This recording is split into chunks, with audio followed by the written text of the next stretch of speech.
You gotta hold it there.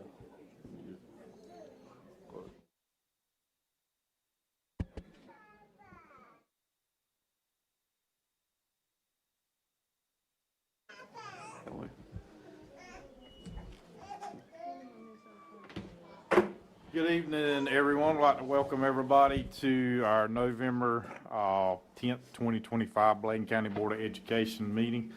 I know there's a lot of folks that won't stick around for everything that's going on, so I want to wish everybody a happy Veterans Day. If we got veterans in the room and in the hall, we want to thank you for everything that you have done and continue to do to give us this great nation that we live in. So thank you very much for that. At this time, I'll ask Mr. Thomas if he will give us the invocation, please.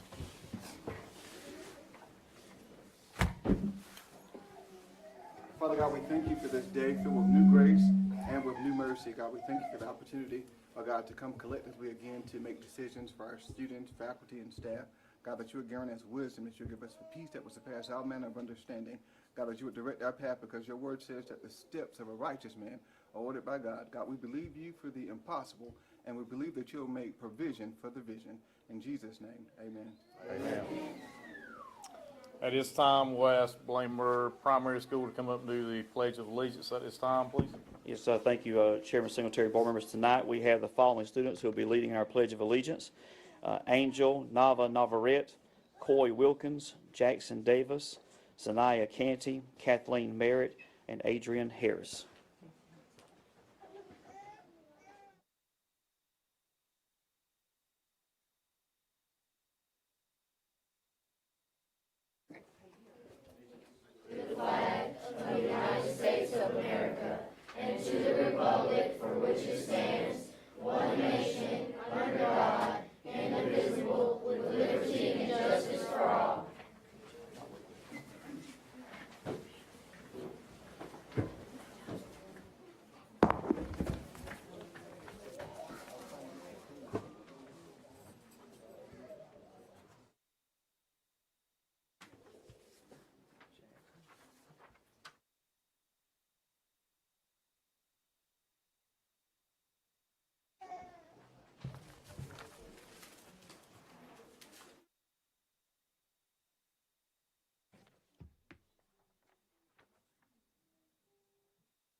Round of applause.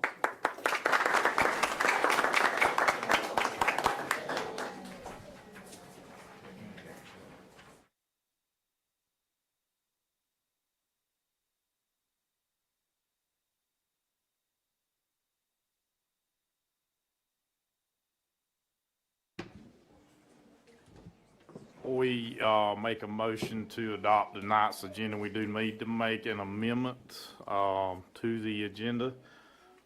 We need to remove action item 9.02 at this time so we can bring it back to the next meeting. Can I get a motion on the floor to amend tonight's agenda? And that was 2.0. 9.02, yes, sir. What was so moved? Got a second. All that, any discussion? All those in favor by signifying by saying aye. Aye. All opposed? Motion carries. So at this time, if we can get a motion on the floor to adopt tonight's agenda.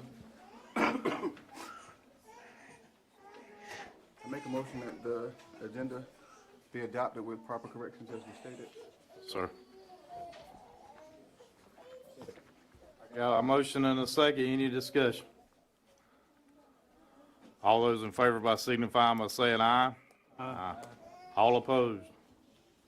Motion carries. Can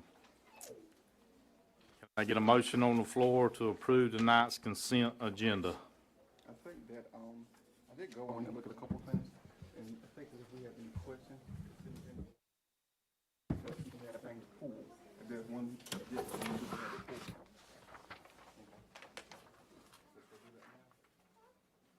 He's asking if he needs to pull something out of the consent agenda to discuss it, or do we need to wait to the discussion of? If there's a question about the consent agenda, then now would be the appropriate time to discuss it. I think it said that, I don't know, I tried to go back through the book to read it. It wasn't specific on that, so I did pull a couple of other things, saying that if there was one objection to anything that was in the consent agenda, that it be pulled just for discussion, so, right, so that's it. I just have to do Oh, that. yes, I that's just- right. Okay. So can we I will- go ahead. Okay, I would like to have item, what is this, 5.6? Pull for further discussion, 5.6. and also 5.2 as it relates to the budget. There are a few questions about that as well. Second that motion.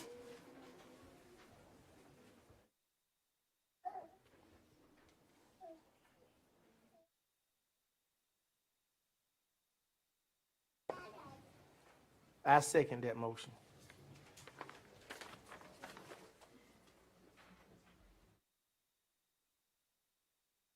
There's a motion on the floor to pull items 5.2 and Would it have to be a motion? I don't think it had to be a motion. I didn't think there had to be either. Yeah. So It just has to be we pulled. just had to be pulled. Okay. All right. So with that being said, we go back and put a motion on the floor to approve tonight's consent agenda. Okay. So, can I get a motion on the floor to approve tonight's consent agenda as we pulled 5.2 and 5.6? And can you do 5.4 also?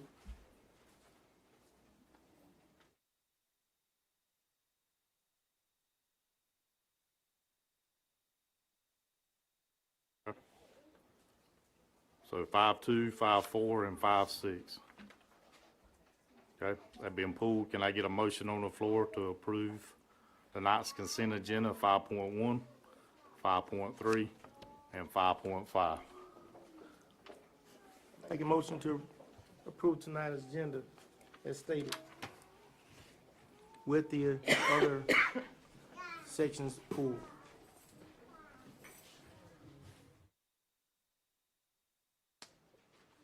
There's a motion on the floor. Second. Did we? I have a So, second. I just want to be sure that before I second this, Already seconded. right, the items are already being pulled, right, right, so they've been pulled. So the We're just going motion on the is consent to agenda approve the minus those consent items. agenda, which contains items 5.1, 5.3, and 5.5. That's why I Correct. Thank specifically you. said those, yeah. So I got a motion and a second. Any discussion? Clarify that one more time. I'm kind of confused with what just happened. Okay, so they want to remove item on the consent agenda, they pulled 5.2, 5.4, and 5.6.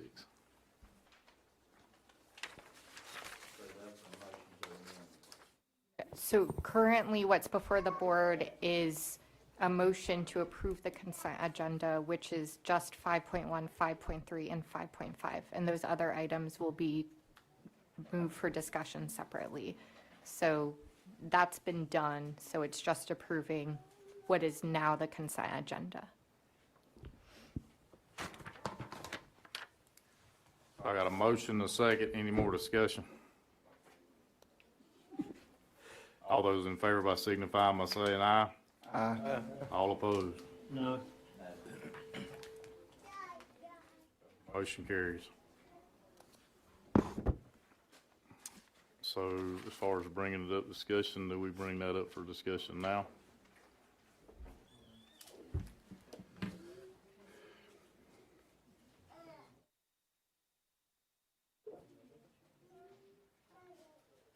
I think what would make the most sense procedurally is if you can still amend the agenda and put those items under your current discussion, so the spotlights can all be done and do it then. So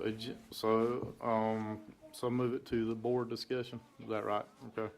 So, we want to amend the agenda, It become action item 9.5. would become action item 9.5 to add 5.2 budget amendments, 5.4 declaration of surplus property and transportation, And 5.6, NCSBA delegates, chair and vice chair.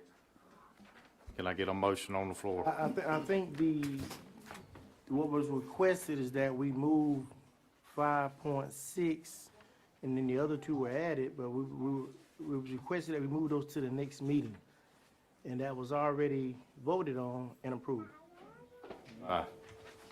We moved it to discuss. So that's why we're moving it to the, Yeah, sorry, I understood the request as taking it out of the consent agenda because there was going to be discussion about it, but not to take it off the agenda. So I'm not really sure what the intent. I think the way that it reads, if any board member, if anyone has, typically what you have with the consent agenda are items that are routine. Yes. That doesn't take a lot of discussion. But for whatever reason, if a board member does have a question about an item, then that can be pulled for further discussion. So it's no longer part of the actual consent agenda, and it's a separate entity for further discussion. So Correct. it will be discussed tonight. Okay, because Mr. Davis was asking to move it to the next meeting just now. So I understood it your way, Mr. Thomas. Yeah, I'm not 100% sure. And I wasn't asking, I thought that's what he said. Okay. we have a motion on the floor to amend the agenda by adding to 9.05 for discussion from the consent agenda, 5.2 budget amendments, 5.4 declaration of surplus property, and 5.6 NCSBA delegates, chair and vice chair. Can I get a motion on the floor? And just to be clear, it's already been taken out of the consent agenda. Right. This is just to put it under, in the order in the agenda, under discussion, so the spotlights can go first. Correct. So it's gonna be discussion and a vote after. There's a need, yes, sir. So moved. I have a second. Any discussion? All those by signifying by saying aye. Aye. All opposed? Okay. So it is now 9.05, board discussion, okay? So spotlights and recognitions, Dr. Atkins. Thank you, Chairman Singletary, and board members. Tonight, we do have several spotlights and recognitions. We're actually going to begin first with East Bladen High School, North Carolina High School Athletic Association State Cross Country Championship. And so at this time, we'd like to recognize our coach and our student athlete who competed in the State Cross Country Championship. Congratulations to both of them for a great season and for making it to the state championship. And so we'd like to recognize Aaliyah Jacobs and Coach Wilson Bolden.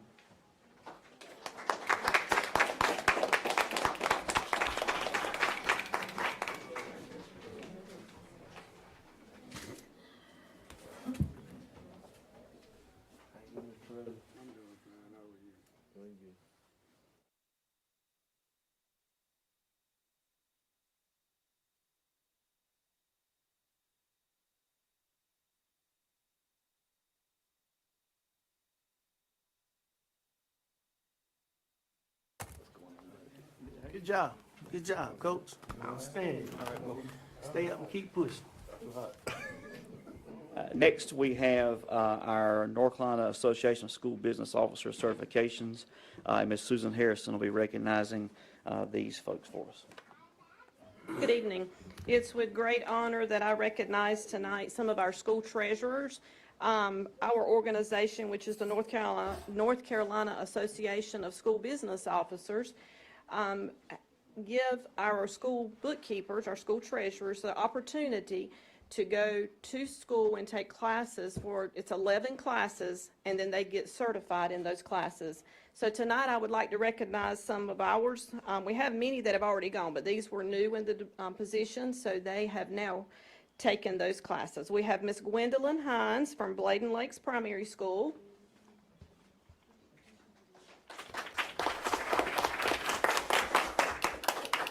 Miss Annie Edge from Elizabethtown Middle School.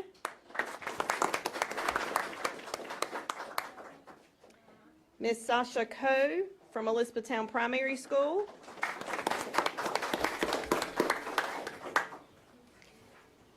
And Miss Nicole McCree from Blake Nerley College. We also have tonight two individuals from the district office who have also gone to the NCASBO, which is the North Carolina Association of School Business Officials, and Miss Joy Rouse has earned her School Business Manager certificate. And we also have Miss Marietta Bethay, but she is not present tonight, and she earned her School Business Director certification. So thank you all very much and great job.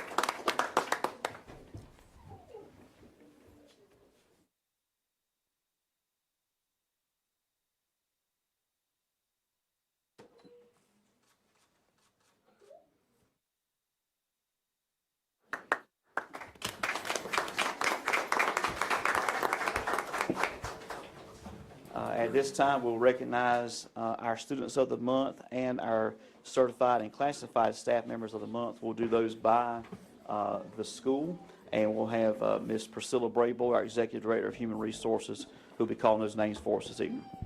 Good evening, everyone. Each month, we are proud to recognize students and employees from across our district who exemplify what it means to be learners and leaders. At each of our schools, 2 students, along with 1 certified and 1 classified employee, are nominated by their peers and school leaders for their character, leadership, and dedication to our district's mission.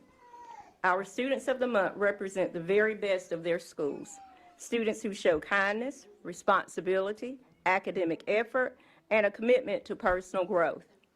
They model the leader in me habits in and out of the classroom and make their schools better places to learn and grow. Our Employees of the Month demonstrate outstanding professionalism, teamwork, and care for others.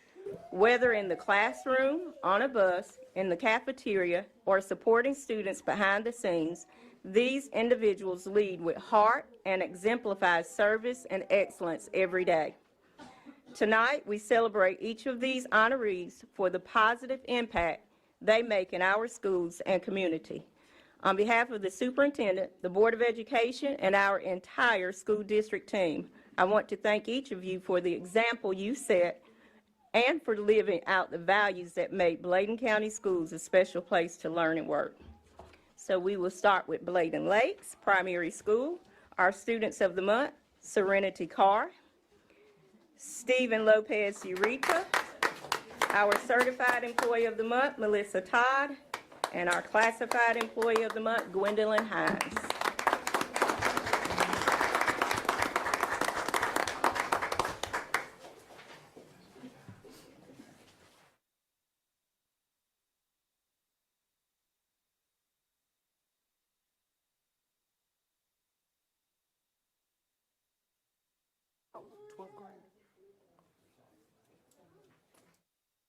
Bladenboro Primary School, Students of the Month, Daquan Curtis and Paitlin Wilkins.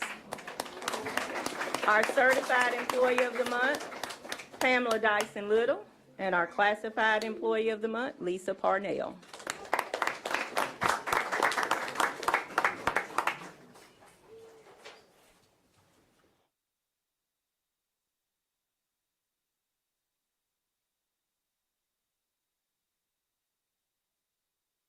Dublin Primary School. Our Students of the Month, Ezra Preston, Miles Taylor. Our Certified Employee of the Month, Lucille Harib, and Classified Employee of the Month, Laquana Montgomery.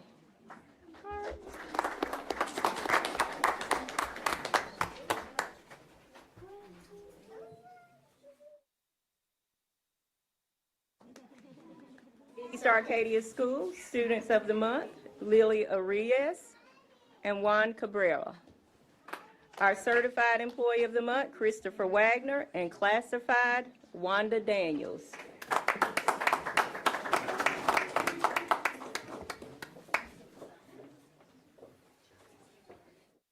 Elizabethtown Primary School, Students of the Month, Jace High, Michaela Carroll.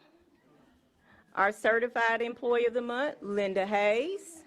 And Classified Employee of the Month, Nikita Wooten Smith.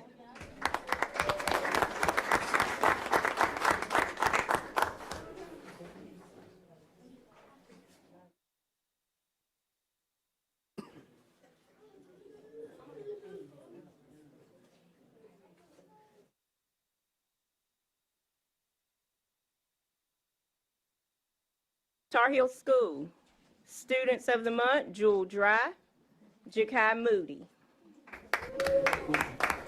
Certified Employee of the Month, Patricia Beasley, and Classified Employee of the Month, Selena Nino.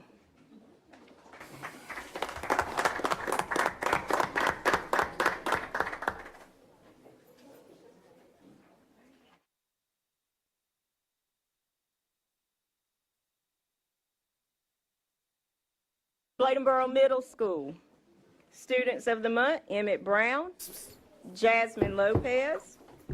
Our Certified Employee of the Month, Shiloh Young.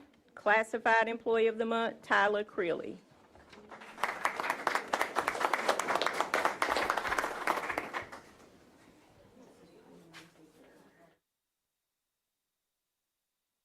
Clarkton School of Discovery, Students of the Month, Sarah E. Gomez Bonella, Luke Bordeaux. Our Certified Employee of the Month, Luke Schrepfer. Classified Employee of the Month, Carly West.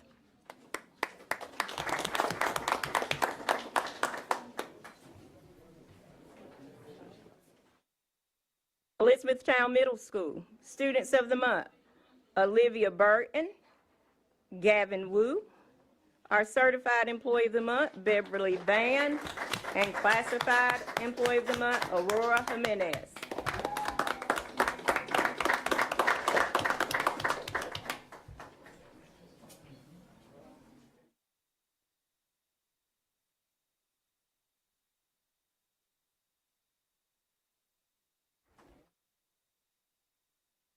Bladen Early College, Students of the Month, Taylor Collins. Thank you, young man. Norman Ramos George. Our Certified Employee of the Month, Nick Lascato. Classified Employee of the Month, Jeanette Lucas.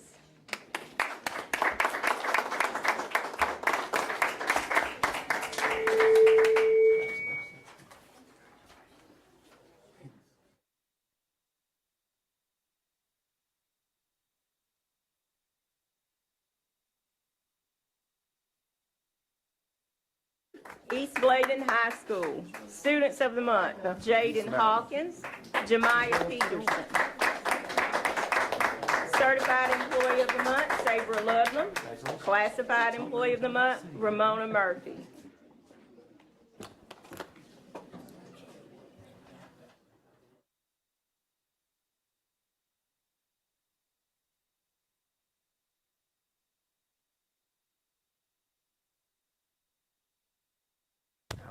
West Bladen High School, Students of the Month, Callie Allen, Amarion Brown. Our Certified Employee of the Month, Jill Smith, and Classified Employee of the Month, Melanie Edwards.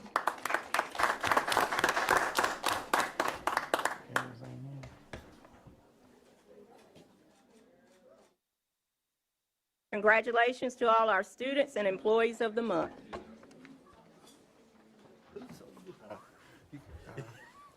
I know him from Facebook. He gonna. Thank you, Chairman Singletary and board members. That concludes our spotlights and recognitions for this evening. Have a good one.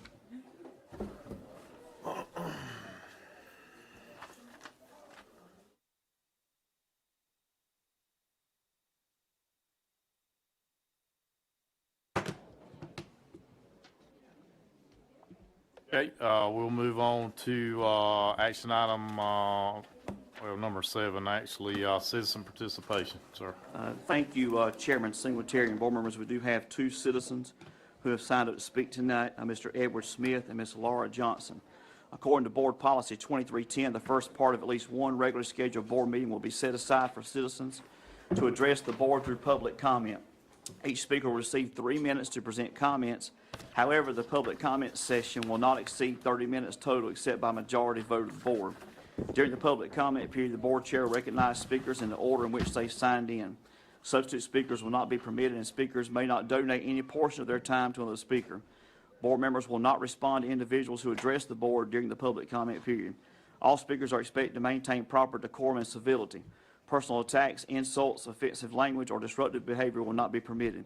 Comments must be issue-oriented. Matters involving personnel or student-specific concerns are confidential by law and are not appropriate for public comment. These should be addressed through the appropriate administrative or grievance channels.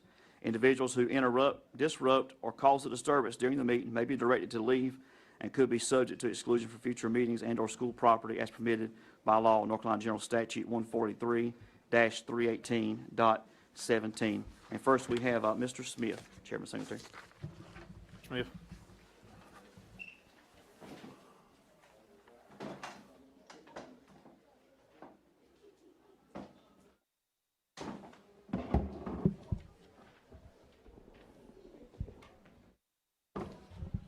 Good afternoon. First, I want to thank the Board of Education. They let us, the alumni, use Plainview School for a cookout. And the Board of Education, the people that came there, they mowed the grass, cleaned the bathroom. They did a good job. I wish that I got some pictures I'm going to bring out here and show you where the kids were out there on the playground. They hadn't been out there in 2 or 3 years enjoying the activities and stuff. But one of the main reasons, everybody know that, I got a letter, I think all y'all probably got the letter about how they're supposed to distribute from the lawyer, how they're supposed to distribute it out. And I don't have a grievance with the lawyer or whatever, but what I'm saying is most of those allocations was from places in Raleigh, Durham, cities and stuff like that. I'm wondering why we had schools down here in Bladenboro, Clarkton, and different places around Columbus County that was out in the county that would relate exactly to our case, why we didn't look at their cases instead of the cases in Raleigh and around, because they fall under different rules because it's a different situation because you're in the city, we in the country, we in the county. Another thing, I wonder why we can't lease it or do something else with the building. The police department was in there for about 3 or 4 days this past month doing training. So I don't know if y'all know that or not, but it's a lot of stuff that can be dealt with this building. If the alumni don't get it, there's a lot of stuff that can be dealt with this building that could help Bladen County and save money, you know, and it could actually pay for itself, you know. And I was kind of wondering that. I'm gonna try talking to some more people about it. I don't know. They said fair market value. I think that's what she wrote down there, fair market value. And they said the regulation has changed. The regulation hasn't really changed. It's been like that. It's been like that forever. So, and then I read, okay, you got depreciation of buildings in the mountains. They got a different thing. If it was a flood and it flooded, it's a different scope. But if you get to reading and getting technical about it, but I'm not a lawyer. But what I asked is, they told me to go and talk to certain people. And what I'm saying, okay, y'all are my representatives. You know what I'm saying? You tell me to go talk to the governor. You're between me and the governor. That's like me, a student, going, I got to go straight to the principal's office. So all I'm asking y'all is for your help, you know, when we do it. And if we don't get it, it's fine. I ran into a guy today, and I'm getting ready to get off. No, it's not. It's not fine. I know it's not fine, but what I'm saying is this right here. I ran into a guy got fired yesterday. he worked at one car lot, he brought a car from another car lot, so they fired him. You know what he said? He said he went over to the other car lot, they gave him another job, and he made more money, and he got a better job. So I'm like this right here in life.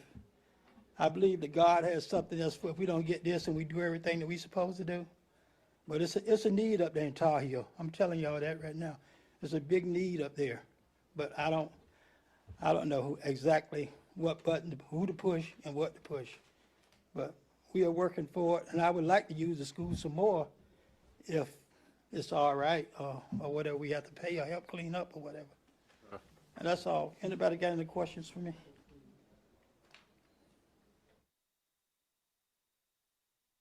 Thank you, Mr. Thank you, Smith. Mr. Smith, appreciate you. Thank you.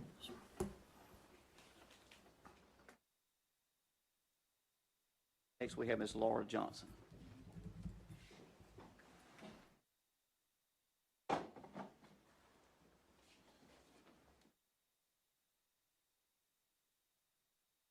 Good evening. Thank you for having me. I'm going to give you 3 things to think about or questions that I have for you. I'll give you a little bit of background because I'm going to just tell you, I drove a bus for 20 years. I love driving a bus, and I would continue driving for Bladen County the 5 years that I have here, but you don't have full time. So I took mine and went somewhere else, and I have a job that I have. Love it. We don't have a bus for my child that I have at home, so I transport her to and from. I transport her every morning and someone else to school because they do not have a bus. Someone brings her home because I can't. I want to know why there is no bus. I want to know why the coaches, the cafeteria workers, the assistant teachers, the custodians are not driving buses. I want to know why I was not called and still have not been called. I have not received a letter. I have not received an email. I have not received a telephone call to tell me that I don't have a bus for my child. They've told the child that I don't have a bus. I've called the school and they've told me my child does not have a bus. But I haven't gotten a phone call. I can show you on my phone right now. Got a phone call, text message that come across last night, said bus 46 is not running this morning. Where's the past 3 weeks that my child's not had a bus? Ma'am, excuse me, where do you live? What do I do? Where do you live? I mean, where did your I live child in Bladenboro. Where did your child live? Where does she lives with me in Bladenboro off Cabbage Road, Where does she go to school? West Bladen. West Bladen. My second thing is, when I called the school, well, first off, I called transportation. Found out there's 100 people who have CDL license that can drive, who are on a list that have CDL license that can drive. I was told to call the school. I called the school, talked to the assistant principal, says the principal told me, first out of his mouth, would you like to drive? Well, first off, that shouldn't have been what he told me. First off, he should have said, ma'am, this is what we're doing. And I was hot about that, but I did not lose my cool. I called here. I spoke to a voicemail. So just to make sure you're correct, we're correct on what when you heard that comment from him, you felt like he was kind of coming at you? Yeah, I did. Because I thought that was not the first thing out of his mouth he should have said to me. The first thing should have been, we're working on it, or we're doing something about it. And I said, so why are the coaches not driving? He said, because they have after-school activities. First off, an after-school activity is just that. It's after school. You need to get my child home before you work on an after-school activity. And you have more than one coach. And I know my time's up, so I will not go any further than that. But those are my 3 things. Maybe other people have been notified about their children not having a bus. My issue is going to be coming in February coming in January when I won't have anybody to be able to bring my child home. Ma'am, is Cabbage Road off Center Road? Is Cabbage Road off Center Road? Yes, it is. I thought. I have a couple of questions just for clarification. It is Laura, Laura, Laura Johnson. Johnson. Okay. And Who was the assistant principal at West Bladen that you His name conversed is, with? Hire, Mr. Hire. And what else was there? You said that you called the board and spoke to someone with transportation, and then they Beverly? redirected They you? redirected me to, The back to West Bladen, and that I was- called back to the board and said, I've called here and I want to speak to you, and I did. Beverly called me back and we talked. Beverly. You know the last name for Beverly? Is it Beverly? Is that who I talked to? Here, whoever, here, Beverly, whoever's here. The front desk lady? Yeah, I called here to ask who I needed to speak to, and they put me through to somebody here. Named Beverly? Yes. I think there, just the last question, and this is just one in general, and I know just enough to be, I'm the new kid on the block, so it's an implosion of information coming to me, and I'm trying to dissect everything, so I may speak out of turn. But isn't there something, I guess we may discuss a little bit later, in reference to compensating parents for transporting students in extenuating circumstances or something of that sort? There is provision for that, typically falls under the Right, exceptional and you've been children's transporting your program. child for how long? That's for exceptional children, though. Okay, I was gonna Yeah, ask. yeah, no offense to you, I do know a few of the rules. So I'm not, might know. and I'm not trying to step on your toes or anything, but I'm not trying to get compensation to get this. I'm trying to get somebody to look at why we don't have people in the schools taking children home when you're putting after-school activities, you're letting these people who have CDLs go home, and you're putting my child, and I'm saying my child because I don't know, I can't speak for other people. You're putting my child on a bus who I know a capacity is 54 on a 72 capacity bus for high school students. You put her on this bus, and there were 60 children on this bus. That's 60 against the law. children. 60 children on one bus. That's against the law. On a 72 capacity bus for high school students, it plainly states 54. That's against the law. Ma'am, I got one more question. I mean, your board policy, but just to your point, board policy does prohibit board members from asking follow-up questions for sorry, this okay, reason. yes. But if you feel put on the spot, I just wanted to point that I out. don't put on the spot. I don't want to say something out of turn. I'm just trying to give you information that I have. This is all I have to go on. I don't understand that, because isn't West Bladen on Center Road? West West Bladen, Bladen's off on- 410. It's not far from Center Road. 14 off the center. Center Yeah, it runs into It it. goes right, it's the corner, it's in the corner of Center and, I don't The understand. road is off of, But you have to That road. understand where these buses are going. This, West Bladen's not just, you're going all over half a county to pick up, I mean, we're one of the largest counties because you're so condensed out here that you have to go pick up children. You're picking up outside of Tar Heel to come to West Bladen, you're picking up outside of Bladenburg to go to West Bladen. That's my point, ma'am. The Bladenburg people coming that way.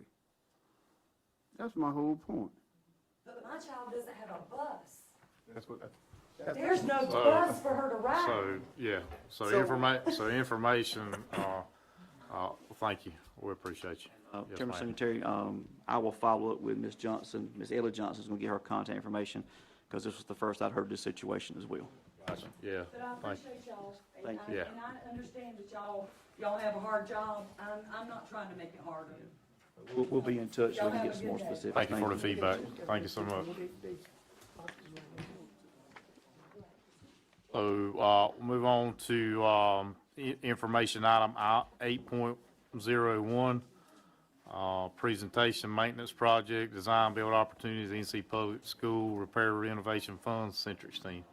Chairman Secretary, tonight we have Mr. Greg Cave and Mr. Dwayne Titus from Centrix, who are going to discuss, they did an overview of some of our projects that we know have been on the table. I just want to kind of share some of their findings for the board, just to kind of see where we are, and then the board obviously will take some next steps in the future, potentially on how to approach that and to address that. But they do have an informative presentation, so I want to thank Mr. Cave and Mr. Titus for being here this evening to share this information with the board. Thank you, Dr. Hanson. I'm Greg Cave. I'm General Manager for Centrix Energy Partners. This is Dwayne Titus. He's my Business Development Manager, as I call. He's the one that stirs up all the trouble for me to get out here and fix. So wanted to come here and talk to you all tonight about what we've discovered. We came in here and talked with Mr. Benny and showed us some of the issues you guys were having with some of your schools out there. So we went out and looked at some of the projects, and we identified some priorities in working with Dr. Atkinson. And we went through there and put together kind of a priority list of everything that we discovered, and that's what we're going to disclose to you guys tonight and talk about how we can fix this and the process you can go through to get this done. So, again, who's controlling? Oh, okay, all right. So to give you a quick overview of who we are and what we do, we're a design build firm. We've got over 150 years of experience out there. We have done this. We've worked in the K-12 market in 9 states. I've been doing this for almost 9 years. We have bonding capacity to do multiple projects across multiple states, so that's not a problem in bonding for that. One thing that we really like to do, we like to talk about ourselves. We design, we plan, and we construct. So that's one thing. It's kind of evolution. It goes around planning, design, and construction. So we like to put together a long-range planning for projects, trying to put together a 1, 3, 5, 7-year plan for you. DPI requires you to have long-range planning that's out there. So it's something that we do is come in to help school districts look at deferred maintenance is basically what you're looking at. And unfortunately, budgets don't meet deferred maintenance that you need out there. So that's where we can come along and help you and look at this and phase in projects. We can go on to the next one. So when we talk about, we have different purchasing opportunities for you, how you can do methods of construction, how you can get jobs completed is the easiest way to say it. We carry the National TIPS purchasing contract, and what that is just a co-op buying group. We carry about 6 contracts, I think it is, 2, 4, it may be more than that now, but if you're just looking to do anything outside of engineering, if you're just looking to do one-for-one replacements, if you're looking to buy buses, if you're looking to do things like that, you can get them through the TIPS contract. It allows us, we carry the contract for renewable energy, for solar solutions, energy efficiency for buildings, trades labor, that's our job contract, job order contract, and then HVAC upgrades for schools. So let's get into why we're here, and we're talking about your projects, and why we're here and discover that. So we identified these as top priorities, 1 through 4 that we have in here. So priority 1 is East Bladen High School. You guys know it. You've had drainage issues at that school for a long time. Out in front of the band room is kind of the theme tonight with band rooms, but out in front of the band room, music room, if you want to call it, right there you have water that's coming back in. And what we've done is taken our project development engineer, we went out, looked at school, walked it, talked to some people, identified what's going on at that school. And what we've discovered through our discovery is basically you got about 2 or 3 inches that the catch basin is above where the music room is. So did our investigation. That's one thing that we do as a company, and instead of just coming out looking at it saying, oh, you got this problem, that's all you're gonna do. We've done our investigation. We got with the architect that did that school 20-some years ago when it was, and talked with them, and they were kind of like, well, this project was going to be extended out further, but they stopped. They decided just stop right here. So we kind of did some things that were on the fly while they were doing that. So that could have been one of the reasons why that drainage and where the leveling is. It could have been settling. There's all kinds of things that could have been. What we're going to do is that we have identified what we got to do to fix it. We have a plan. We know how to do it. We'll have to get civil involved. We'll have to do some things like that. But the good news is you won't have to keep on replacing carpet or doing stuff inside the band room when we're done. So.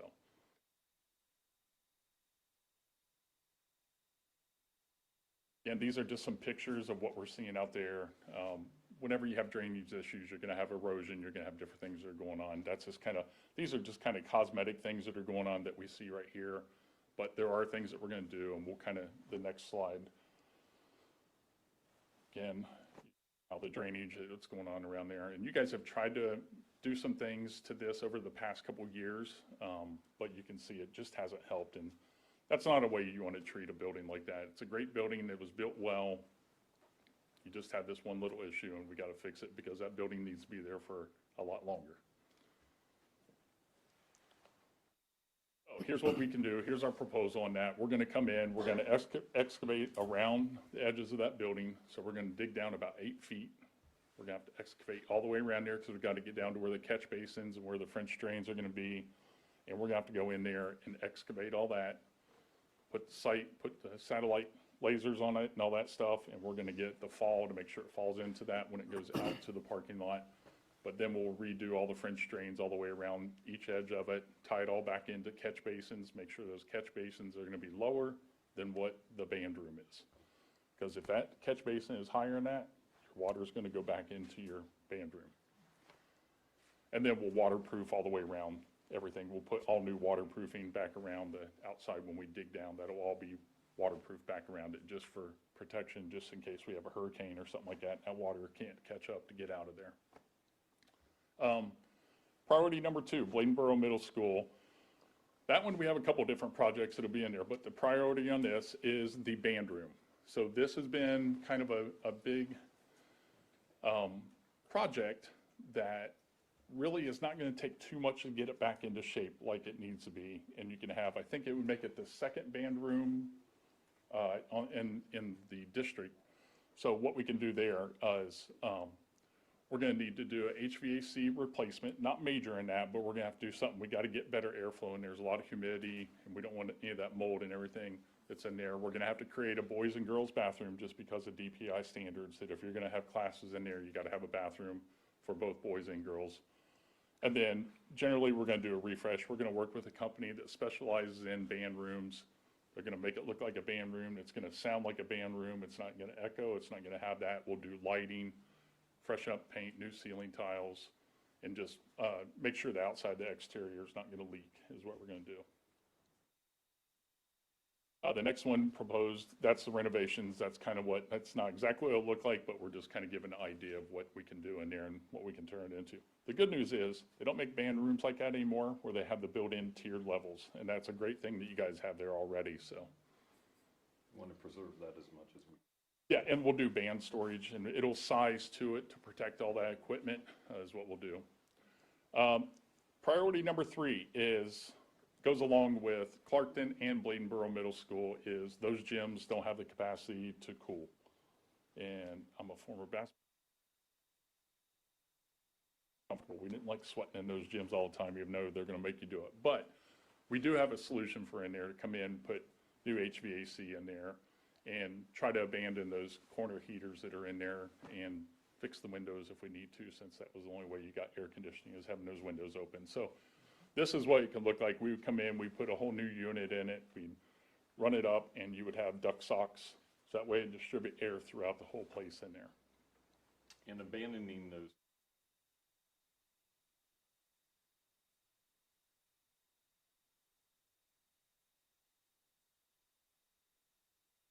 Happens all. Yep, right there at Clarkton, you see them up there in the corner, and you just don't want those to bust and end up all over the floor, and it starts warping. So we do have opportunities. Whether we'll have to look at it, our project development engineer look to see whether we put those units up on the roof and extend in. I think that was over on Bladenboro. But Clarkton, we're probably going to put it down on the ground and then we'll duct it up. But we've looked at this. We're kind of a company, and we'll get into about what design build is and so forth. But we're a company that we really do our homework on the front end, because something he's going to talk about a little bit later. We're going to be able to do these projects. When we give you a price and we tell you that's what we're going to do, that's what we do, because there's no change orders. So that's why when you're seeing, we put a lot of homework into this, and we've looked at these schools a lot. Next, priority 4 would be, this is low down on the list, but since we're touching that band room at Bladenboro Middle School, you got the auditorium that butts right up into it. They have a shared HVAC air handling units in there. So while you're touching those for the band room, it doesn't take too much more to do a little bit more to get that auditorium back into place. The big problem one of the issues that's over there for the auditorium area, you have a little bit more water damage. That brick, there's a lot more brick along there that's exposed. That's 100-year-old brick that's in there. So what we'd have to do is come up with a solution of fixing all that mortar that's in there so we don't get any water penetrating through there. So that would be part of our scope, that if we do that, we would look at that, we would get an engineer involved to really dive into it. But that's the one thing that we would do is, I believe you guys had it done years ago. I'm not sure how long ago it was. They did some waterproofing on it, but it was only lasted 5, 7, 10 years. We do it, it's going to last you another 25, 50 years. So the renovations, it's going to be a refresh. We're going to put ventilation through the ceiling so we can distribute air throughout the whole place instead of right now that just blows out from one end back to the other and then blows from the other side. We're going to distribute out air, new lighting in there. The good news is those seats are not that old, so we'll clean them up real good and make them look even better, and then get some new carpet in there, new floor coverings in there is what we do, and then new lighting, obviously. So that's kind of the proposed things that we've looked at. We've done our homework on it. This is kind of a summary of them. You know, new drainage at East Bladen, new HVAC at the middle school band room, and then refreshing everything. Bladenboro Middle School and Clarkton, we're going to put new HVAC into the gyms so they can get heating and cooling. And that's going to be something that's really going to change in there. You'll see a huge attitude change when the kids are comfortable that are in there. That's one thing that we do. We do this all across, you know, we're in 9 states. So we do this all across the place. And when you can change what the air is like in there for the kids, you'll see a little bit of different attitude with them when they're in there. So I'm going to turn it over to Dwayne and let him talk about how we can get this all done. Good evening, board. Dwayne Titus with Centrix, as he said, business development. I'm going to talk a little bit about construction delivery models. Design build is a great opportunity for this kind of project because it's a little on the complex side, maybe a lot, but it ties in multiple phases with multiple buildings. So you just don't have one particular procurement model to do that. The design build delivery is a little different than the other two, CMAR and then design bid build, where typically you're going to go out, find your architect, engineer, have them draw up what you hope is the correct solution. What we're going to do is you're going to have one contract with us, and we're going to handle the architectural, engineering, and then hiring the subs and getting the project to completion. And we're going to do that, which we'll get into later, with a guaranteed price, and that's going to be the price. So we're going to handle all that for you. There's going to be no change orders because we do our homework up front, like Greg said.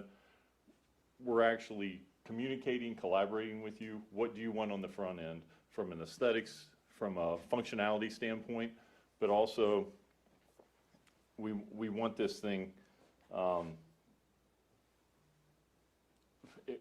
especially from the indoor air quality. We want the indoor air quality great for the student, staff, and anybody else is in there, and also to protect your investment from humidity. Design build, it avoids blaming. When you get into construction projects, you'll get into it, all of a sudden somebody's coming to the board meeting or their county commission meeting with their hand out because there's change orders. With those change orders goes blaming. Once you get past a certain point, you no longer see the architect. You've got a construction manager in there. They're pointing the finger at the engineer. They're pointing the finger at the architect. We solve all that issue because we're working with them up front to get the correct solution for what you want. And it's not just a replacement. It's what's going to make that space most effective. But it in cost and schedule. With design build, like I said, we have a guaranteed performance. You'll get a performance guarantee with a design build project from us. So 5 years down the road, 10 years down the road, we're still going to be able to come back, talk to those subs. If something is a problem, we're going to fix it. There's a guaranteed maximum price. You're definitely getting best value because you're getting quality contractors. You're just not getting Joe Schmo off the street who happened to respond to the RFP, who you may have no recourse with in 3 years. No change order guarantee. Long-term project accountability, again, that goes on with that guaranteed performance. Design build, again, instead of going to the architecture engineering route and kind of getting what you get almost like a cookie cutter, We look at your space from the inside out. So again, we're looking for the best solution for you. We're going to communicate with you on that. What's going to be best for your budget? And then that's what we're going to do. So you would hire us as a design builder. We're going to go out and get that architect, very competent architects and engineers. And then we're going to hire on for those those subcontractors. That gives you full control, and you have as much control or as little control, not control, you have as much communication or as little communication as you want. A lot of districts we're seeing are being pared down from a staffing standpoint, so they don't have somebody who can be on-site managing these projects every single day. We just came from a larger school district, and they're in the same shape that everybody else is. They're looking for somebody to do a turnkey solution. But again, by doing the design build, we're getting rid of those gaps. So there's no change orders. The only ones that are accountable are us, because we're transferring the risk from you to us. As soon as we sign that, we're taking on the risk of this project. Go ahead. And I think about transfer of risk, what we're doing is, like when you do CMR, you do design bid build, low bid, as they call it out there. When you do that, when the architect designs it, when an engineer will design whatever's going to go on out there for your project, you own that design. It's on our projects with design build. We own the design. We're responsible for the errors and omission that's on that. That's why we got to do our homework up front, because we're responsible for that. We're the ones that are going to eat it. If we didn't design it right, that contractor goes to do it, they're not come to us because we messed up, and that's on us. So money, and if we don't do that, we lose a lot of money. So that's why we have to be really good on the front end so that we can make money on the back end. So the progressive design build process, you have scope development, and that's, our team came out to take a look at these potential projects to define the project and try to come up with a preliminary scope. And that's pretty much where we're at now. So we have a defined project, we have a preliminary scope, but we haven't dumped a bunch of money into architecture, engineering, things like that at this point. The next step would be for the board to decide to do this type of procurement model and go out for an RFQ, which is a qualifications, not a pricing model. And when you pick a company based on qualifications, that's exactly what you're getting. So you're going to get an open book of who we're using for engineering, who we're using for HVAC mechanical, who we're using for controls, things like that. So you're going to see experience in there. We're going to use local source as much as we can. If you have reputable trades folks that you want to see, we're going to bring them into the project as well, because we want to use as much local as possible. A lot of areas it's hard to do just because you may not have the workforce. Some areas are better than others, but we're open to anything that you recommend to us. So we're at that RFQ development where you select that design builder. So in this entire process, where the red arrow is, after that, once we get to that point, then we would go out and put the RFPs out to get your subs in. So again, you don't have to have a staff member trying to filter through that and you making every single decision. We're going to bring those back to the board and say, hey, who do you want to use with these? This may be a little more, but you're going to get better quality. They've got a reputation. They've got better bonding, insurance, whatever the case may be. Then you get into the phase one, establishment of the scope, and then you get down to real costs. Okay? We can kind of put a preliminary budget, but until we get out there and get the engineering done, architecture in some cases, then you really get that fine-tuned cost. Once we agree on that, that's when it goes to a finalized contract. Okay. And that's when the no change order will kick in, because once we go to that, some figures from everybody, and we do that contract, change orders. So after that, that's when we finalize the construction details. That's kind of the phase two, and then construction takes place after that. But again, once we reach that point, we agree on that cost and that scope, sign the contract. There's no change orders. So we're making sure you know what you want up front, and we're making sure our pricing is going to be there. And then we're going to hold our subs to that as well. Next slide. The don'ts and do's typically, and this is what a lot of folks are getting away from, whether it's county, municipal, or K through 12, even higher ed, they're getting away from that architect engineering because they can't get a rein on them and they can't control them. And that's one thing we're good at. We're going to keep that budget to where you want it without them getting out of hand. So we're going to help control that design for you and make sure you get what you want, but make sure it stays within your budget. So we're kind of helping you hold the purse strings on them so they don't go over and beyond and want to be on the cover of the next magazine at your taxpayer expense. So first thing to do, have us come out, consult, and that's kind of what's gone on. Let Centrix create a preliminary scope budget, which we've tried to do, and go out for the RFQ. Next. Summary, the advantages of design build, you get faster procurement, you get one contact. So there's one point of contact. You're not trying to chase down a CM, you're not trying to chase down the engineer, the architect, electrician, mechanical. It's on us. The whole project is. So if it doesn't go good, you choke him. It's him. Okay, everybody. We'll be here. We'll both be here. But you have Quality Partners Construction, faster project delivery within the budget, and again, that guaranteed no change orders. So nobody's coming back with their hand out unless you all decide we want to scrap this and start all over after that contract point, which won't happen. Next. That's that. The next steps that the board has to do, based on the North Carolina statute, is to approve the procurement as we're going to do this construction as design build. That doesn't hold you to anything, but that's the way the statute reads. And then approve a motion for the RFQ process. That way you're not going out for pricing, because at this point you don't have anything to go out for pricing on, because we don't have those engineered drawings and how we're actually going to fix that. And this is all just following general statutes for North Carolina for design build.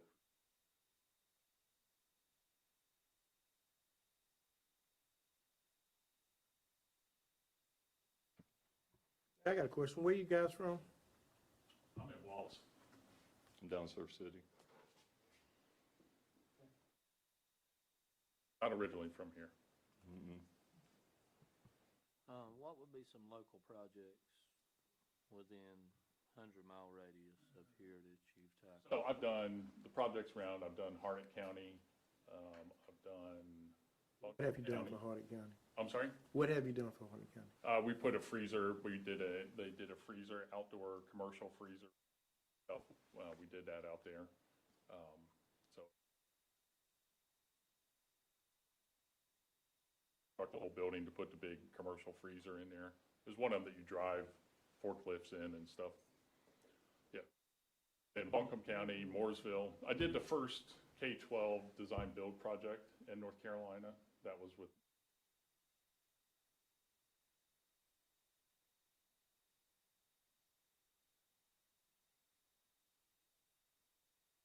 of two 12,500 square foot gymnatoriums, and then we completely rent.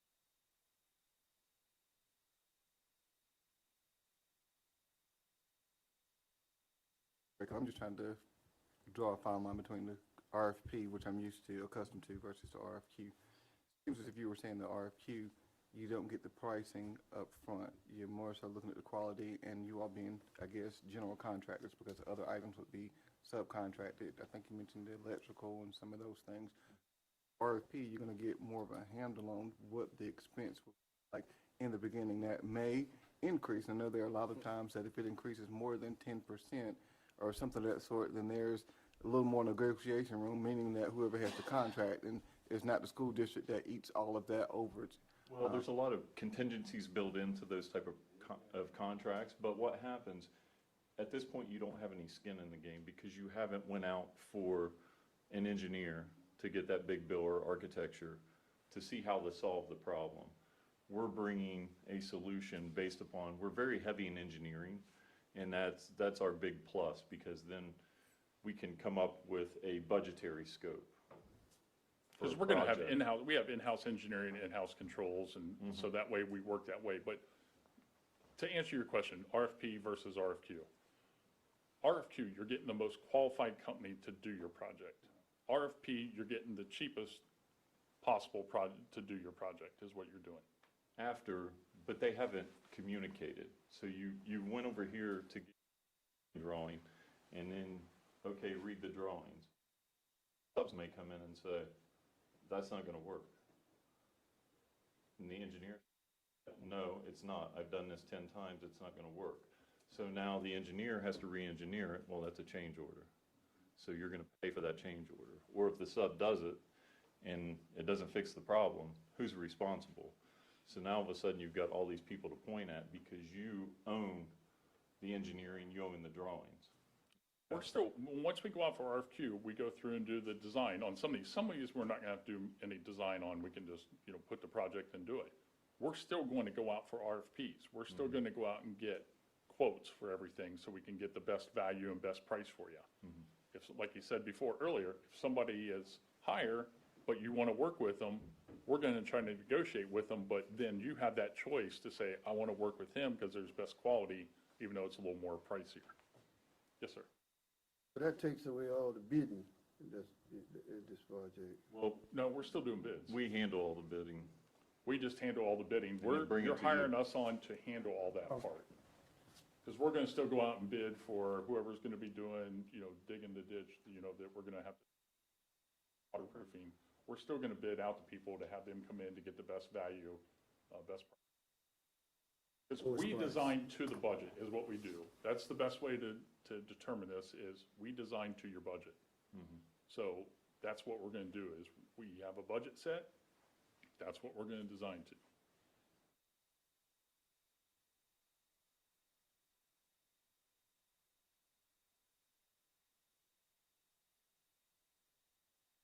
Thank you all Thanks so for your much for time. listening. Thank you. Guys, appreciate you.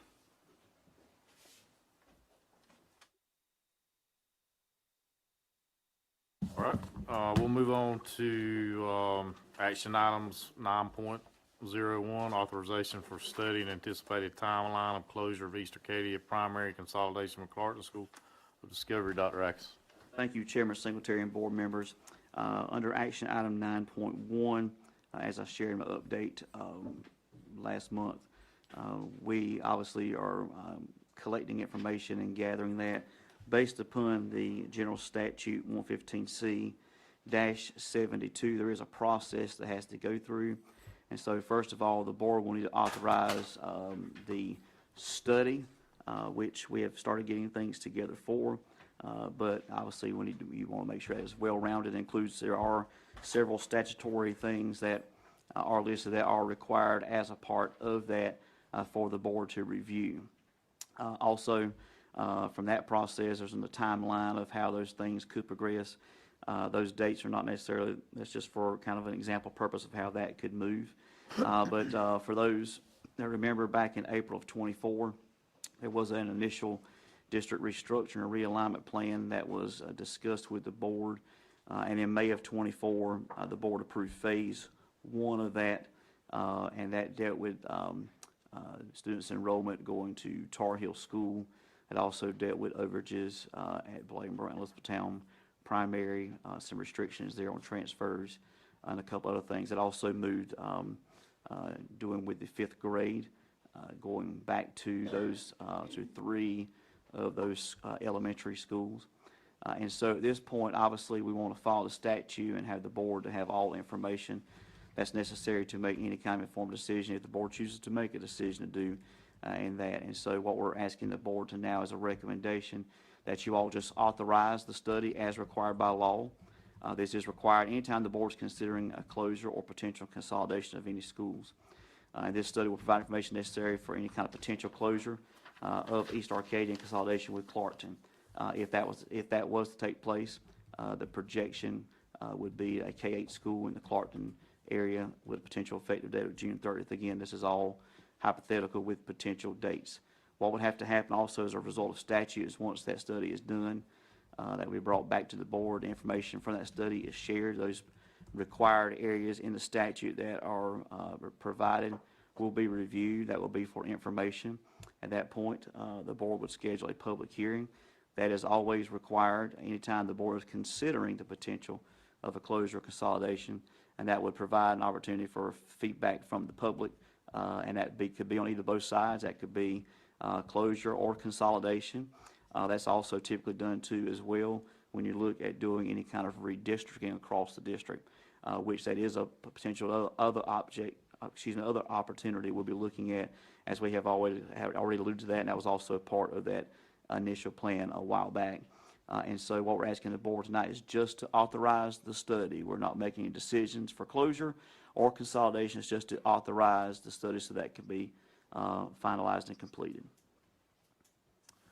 The quick question, Dr. Atkinson, the tentative date that's set for January the 5th, 2026, that hearing will be held in that community where the school is. So It can be, that's up to the board. Arcadia. Yeah, I mean, board so can- that way we yes, sir. we'll go to their neighborhood or to their local school and, okay.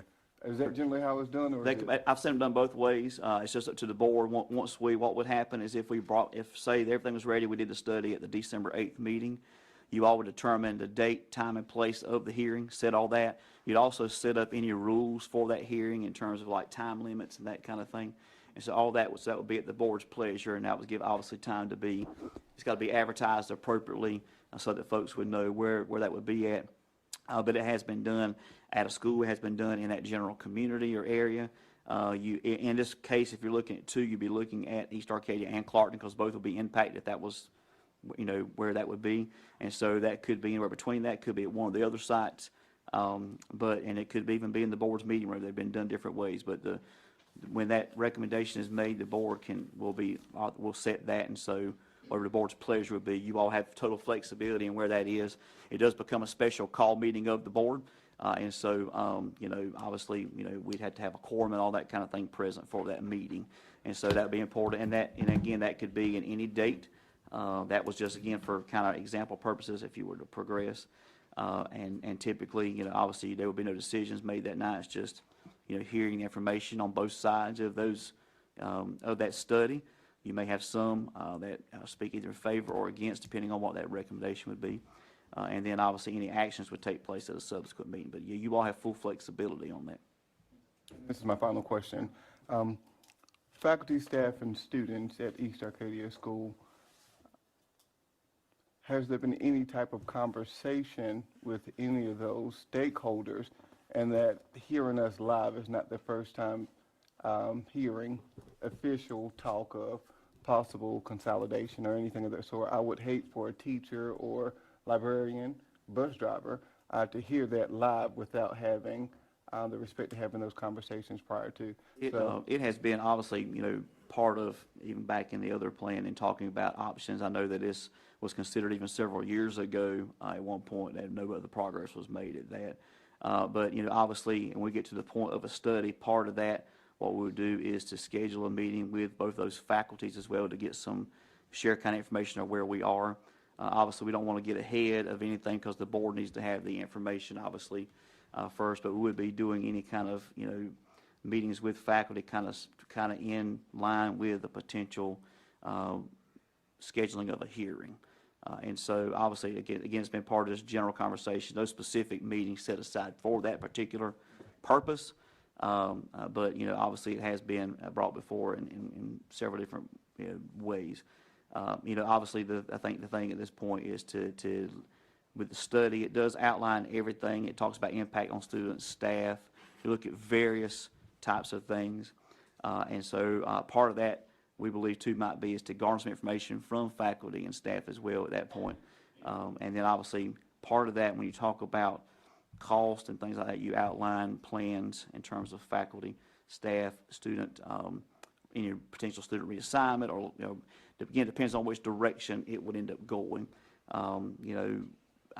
It's been different ways. The board may hear the study and decide to do a different kind of thing with consolidation, may abandon it altogether. It could go either route, just depends on which, really what you all hear. It'll be a combination of facts from the study as well as the public hearing to make that informed decision. So that would just, again, depend on at that point. But, part of our process, even though it's not specified specifically, is that we want to schedule an actual, for that purpose, to talk to both faculties about the potential.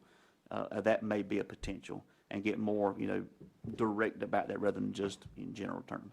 All right, and just to be sure, because you gave a lengthy answer, and I appreciate that, it is likely that faculty, staff, and students may hear of the possible closure of East Arcadia School at the end of this year right now, as we're going live. So there was no conversation, just to be sure. There was no official set meeting or anything for that purpose, no, sir, no. I mean, again, I think we've been pretty open, obviously, with the leadership team and in talking with that and getting that feedback, but again, that was just, again, we don't want to get ahead of the statute and the process, so we want to make sure we follow that. We didn't want to do, obviously, a whole lot either in terms of getting too official without the board, obviously, authorizing the actual study itself to be finalized and completed.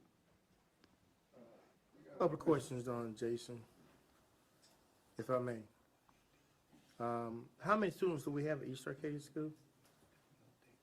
There, my last night, I could pull it again for today, 54 students was the enrollment. 54 total Yes, sir. as of today? Well, I had to go in Infinite Campus to get it as of today, but I could get that for you all here. Ms. McCarthy? And we could can do you it get that by, number for us, we could do please? that by grade level. Can you get that number for us, please? Also, how many buses do we have at East Arcadia now? I believe, correct, there's 2 buses at East Arcadia now presently. Okay, and how many staff members? Because we have some itinerant folks as well.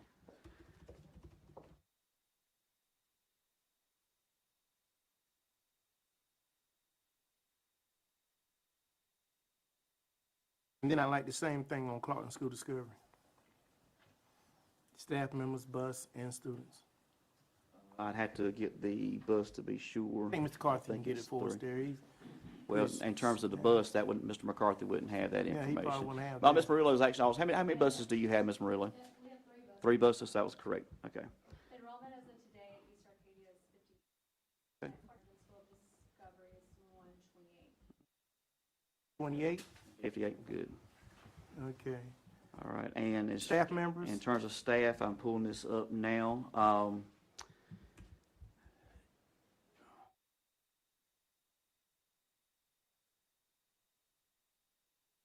The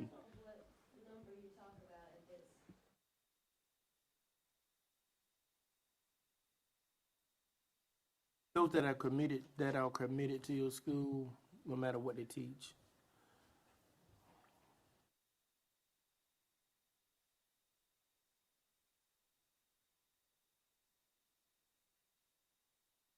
Jason, how long does it take to close the school?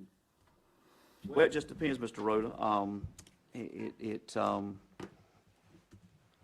It's based on the time frame in which the board wants to move forward or make a decision. Obviously, you want to, if you're going to do anything, obviously you're going to have time for transition, that kind of thing. But again, it's the board could identify it happens June 30th. The board could say it happens June 30th of 27. I mean, you can set those parameters, just depend on which direction the board wants to go, if you all decide to move forward. So you all could define, that could be at the end of this academic year. A lot of it will come back from you all hearing, and Mr. Davis, some of those things like that will be pointed out in, obviously additionally, in the study. It would outline some of those specific facts. You also look at utility costs and things like that specifically. And so all that will be kind of outlined there for you all. But Mr. Rhodes is kind of open. Just depends on, the direction of the board and how you all want to guide the time, or if you all want to move forward, not move forward, modify it in some kind of way. It's pretty open. I guess the biggest thing at this point is to get the data and information before you all discuss that, have some time. Also, nothing wrong with proceeding with a public hearing, even if you all decide not to get there. You still get that input in a designated meeting for the public. So you'd have all those things that come together. And so, again, that's just guided by the board in terms of how long. And I ask our board counsel to correct me, but I think it's pretty open, and there's no specific guidelines that say in 30 days you got to do this, and 60 days you got to do that. It's just open. Yeah, that's right, and there are multiple decision points for the board where the process could end. So today, it's just starting the study. once the study is presented to the board, then it's deciding whether to move forward with a public hearing, but also identifying what the specific topic is. So here, what's being proposed is closure of East Arcadia and consolidation with Clarkton, but, you know, is there a second option that comes up, right? And then there's the public hearing. And then after the public hearing, the board can put the question on the agenda. So there are different points where you could say we're not moving forward with this. You just want to make sure that what the public hearing, the topic is clear what the board is going to be considering at the next meeting. So if, you know, you want to hear from the public on a timeline, that would just be something to make sure is communicated so that the public knows the board is looking to hear that input as well. Down the road, though. Jason, who's the study gonna be done by? It'll be with your district team, and we'll pull together facts and things from DPI, as well as, you know, in terms of District team? district Can you be a little administration, bit more specific? district admin. That's the different areas, because you're impacting various populations. You got to look at the instructional side of it, you got to look at the maintenance side of it, transportation, all those, everyone is pretty well rounded. There's some specific things in the statute that have to be at a minimum in there. And so much like that initial plan had some of those kind of things already, that was not an official study. That was just kind of proposed back in '24. But this has to be specific to the particular, you know, school in question. And so, Is there a cost for this study? no, sir, no cost. No cost. Not at all. It's basically gathering some of the things we already have and to pull together. If there's any requirement to get any kind of pricing information, typically that's not any cost to that, and we would have to reach out to folks for that. But like I said, we have some foundational things already. Obviously, once it's done and pulled together, we would obviously want to give it to the board in advance. Some You can things read already through been it. done already? Do what now? You said some things have been done There's some already? components that we obviously, you know, we have, but Done not. already? Well, it's just our due diligence. If you're going to be seeking that, we've got to do some looking in terms of administration. Again, one thing is, it's not a brand-new thing. It has been, in fact, years ago, it was on the table at the time. Booker T. Washington was closed originally, but then in the discussions previously, it's also come up. And so, but yeah, we have to, you know, there's a lot of things that have to be there, so obviously, you know, some things we have to do, that we will be collecting some of this data anyway on any school, for that matter, as you're monitoring things budgetarily and things like that. So some of that is kind of readily available, some takes a little more time to pull together. And so, yeah, it could, and it might be possible that it's not finalized in December, it could be January. So it's just going to depend on, we want to make sure that everything in that study meets the statute and you have all the information you would need to consider if you want to go to a next step for a hearing or something like that. My last comment, just to be mindful of this, that there are new, what's that? Do what now? We don't have, no, it's an action item, yeah. So we can do the discussion. Well, it's either ask now or later. I thought you were supposed to have a motion and then a second, and then you discuss. We're doing it back. Well, so as far as 9.01, because we can have discussions, so can we get a motion on the floor to authorize Can I 9.01? say something really? So what's happening right now is Dr. Atkinson presented this, board members have questions about it to understand it. I think that's fine. Just when there's a motion on the table and discussion, that's going to be where folks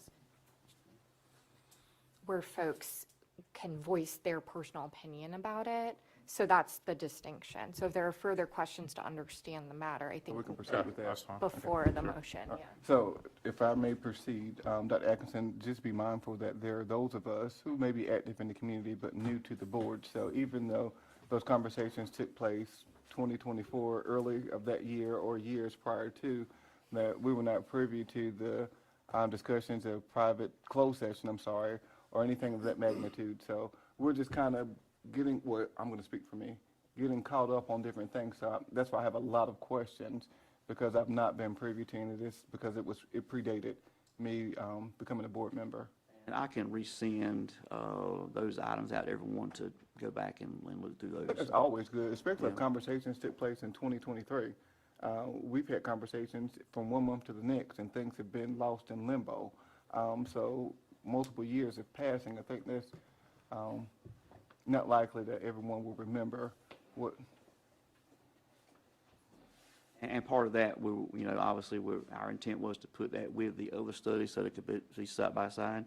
We can go ahead and send that to you all, because that was, like I said, reviewed in the phase 1. But I'll get copies of those to you all. And then obviously, once the study itself would be ready, if you all approve to move forward on the study component, you all would have that, obviously. The goal would be no less than a week before the next meeting, when you would be actually hearing about the study and going through that pretty much in detail. And so I think it's always good if you have a chance to read through it. Then we have a presentation, questions, that kind of thing. So the soon as we can get it to you, that part we want to get and get to you. And again, the goal would be to have those side by side. We can get forward I'll go back and get that from board docs in 24 for you all.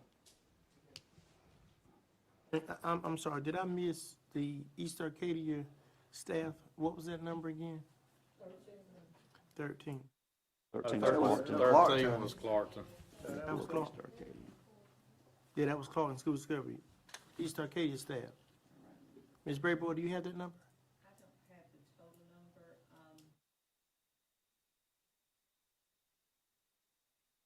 I wouldn't worry about them at this point. I'm just concerned about the ones that are fully committed to that school. Because part-time can, it can vary. Right at 4 classroom teachers. So that doesn't include the staff? 4 classroom As teachers. far as the as far as the office staff? You- That's, okay, Yeah. what about office staff? We have one office staff, one media assistant.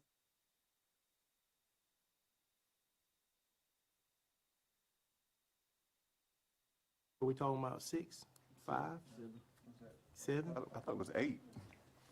Library staff, the principal, office staff, and then teacher assistant, in addition to 4 teachers, so that's 8. That's correct. And they are, they do not have pre-K. It's kindergarten through 5th on that. So that's their grade span. All right, so we move forward.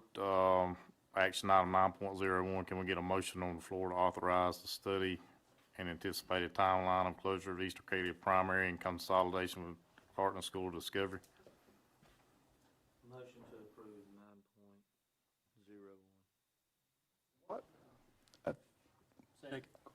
Got a motion and a second. Any discussion? Just to be clear, I think we've heard it, just so if anything comes up again, it's 9.1, and we've heard 8.01, 9.01. One of these. Okay, well, 9.1, I mean, it's just adding a 0 in front of a 1, so 8.1. Math is Whatever not makes, just a 0. well, if you add them together, they all come up to the same amount, so. No, that's a 10th whenever you have 1 after. If you anyway. have a 0, then that's. It depends on how you do your math. sir. Thank you, sir. But it's fine. I mean, if we want to be specific, 9.1, okay? So I got a motion, a second, and discussion. All those in favor by signifying by saying aye. All those opposed.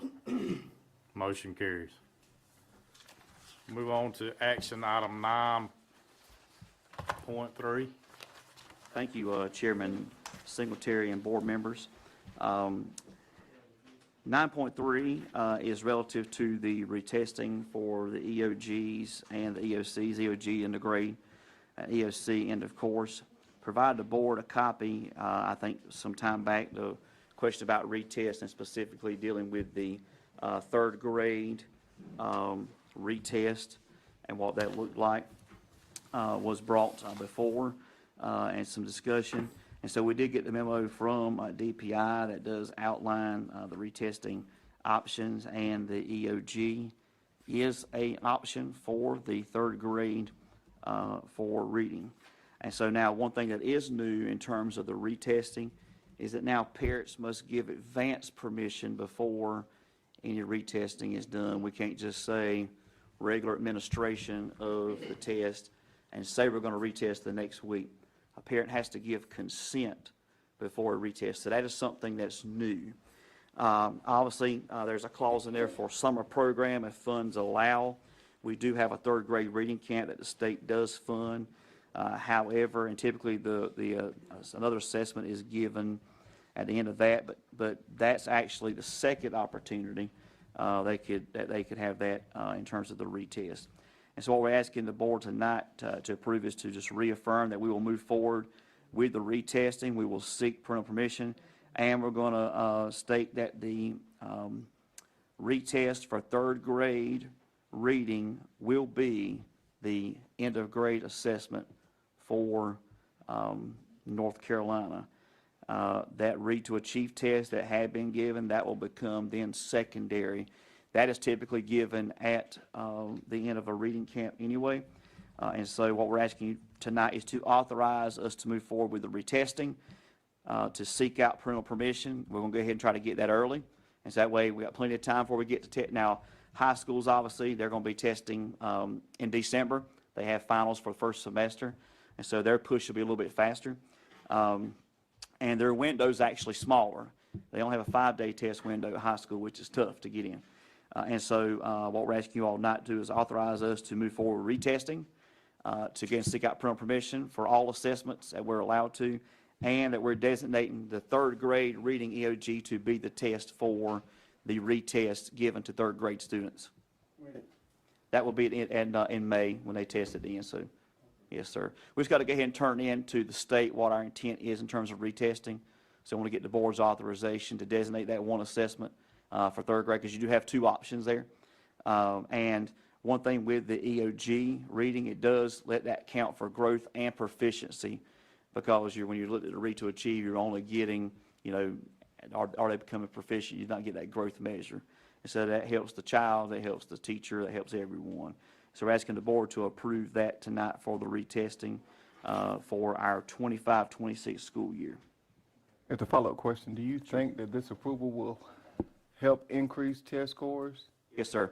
I think the more we can educate parents and be on the front end, I do think that with third grade, you are getting a test that will allow growth, will allow proficiency and growth to be counted. And so that was one of the questions, I think, before. And a lot of districts were this way. They went with the read to achieve as a second test for third grade, but it did not, if there was a child that was 1 point away from being proficient, it didn't really do anything for them except for just saying, you've completed mastery and you move to the fourth grade. And so that will benefit student and the school as a whole. And just want to codify that, obviously, because the point that's, I think, important was that now families will know, especially at third grade, that's the only one that had options. All the other ones have always been that same, a form of that same test again. So third grade was the only one that had something different. And so now doing that, it makes it consistent across every grade level. Everyone's getting the second, that same type of assessment again. And it does allow us to get ahead, get that communicated to parents and obtain that consent early on. So we're not trying to spin our wheels when it gets to April. You have Easter holiday, spring break, and that's the mad race to the end. We'll try to go and get that done. That way, if we say we do this and we get to December and we've, say, 30% have not come in, we can reach back out to those parents and obtain that for them. Did we not mention before, I think there was a delay in getting the results, and so that affected the students being able to That is matriculate correct. through the, have we addressed that Right, as well? yeah, English 2 is going to be, in fact, English 2 is, we had science because it was renormed. English 2 is that assessment now. There's a delay because of the constructive response or written response that's there. And so what the state's going to allow us to do for our first semester high school students, the retesting for English 2 will go into January. So that's one exemption to the 5-day testing window. So when we get those grades back, students say they find out and we come back from Christmas and New Year's, they find out the score comes in January the 8th, hypothetically, and they were short 1 point, weren't proficient. They have an opportunity to retake that then because of the questioning type. There's no way to get that back in terms of doing a scan sheet and having immediate results. And so they did realized that and did provide an opportunity to have an extended window for that English 2. So that should take care of that delay. Only time and other time we'd have that is if they're doing anything with any additional standards renorming. And then, of course, that will be communicated from DPI. Right now, I'm not aware of any that's going to be on hold right offhand, but, if that does come, we'll let folks know there may be any delays on that. But obviously, I would hope they would extend the same type of opportunity for a student if there is a delay, like they're doing with English 2. But there again, we don't have anything definitive because at this point, there's not any additional that I'm aware of.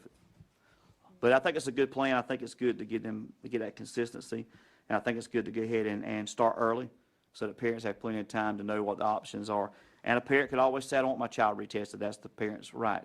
In the past, we have not had to gain that consent. But I think the more we can educate them and how it benefits everybody, I think it'll be a good thing. Jason, what percentage of third graders we talking about? That would be all of them. So at this point, if we were given if we fast forward to May of 26 in the school year testing, so that means all of them would have the option to take that EOG again, whereas before we've had just that Read to Achieve assessment. They could still, if they take the EOG a second time and they're not proficient and they qualify for the reading camp, then they can then take the Read to Achieve as part of that camp. And so that really in third grade you have 3 options really as opposed to what would be just 2. And so at that point, typically the Read to Achieve test, it doesn't, count because it's like comparing apples to oranges, whereas now they'll be able to take the same form and it lets you marry that growth and proficiency. So it really helps the parent understand and educators understand really if there's a missed proficiency, what does that look like? And, a lot of students really get within 1 or 2 points. This is a chance to let them get over the hump. And with the elementary grades and middle school grades, that window is 10 days versus 5 for the high school. So they have more days. We typically test a little bit earlier because we have the 10 days. And so we can do some remediation, working with those students one-on-one in a small group and help them kind of get over the hump and let them retest again. So I think it's it benefits everybody, but I think it's, very beneficial. I think it's just good for us to go ahead and get this taken care of and really get out for parents and let them know that this option exists. And that we highly encourage that for them. Too. And so, You have enough people hired after school to do this work? well, what happens, Roy, a lot of times with it taking place in the school year, especially with our EOGs, obviously schools do use some Title I, do some supplemental tutoring, but what will happen after that first testing administration, we'll be solely focused on working. So we'll kind of, typically schools will revamp their schedule, those that have already passed. Sometimes parents, we can't tell them to stay home. Sometimes parents let them come on home. They've already completed their requirements for the year. What happens is typically if we have some that need that, we do the scheduling. And so our teachers and assistants and all during the day are working with them hands-on. So really, I think there's one of the pluses, their actual person that has taught them all year can sit down with them and help them understand where they may have missed. It does give us domains, and so we kind of know if there's 3 domains on a test, what area may be the weakest. So when we find they're not proficient, we know what that is, so the teacher, whoever's working with the student, can target that area with them in the remediation. Okay, we get a motion on the floor for action item 9.3. Okay, I make a motion that we accept action item 9.3, retesting for integrated tests, EOCs, EOGs.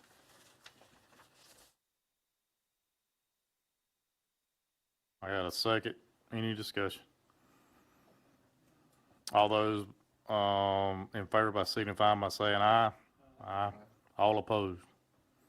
Motion carries.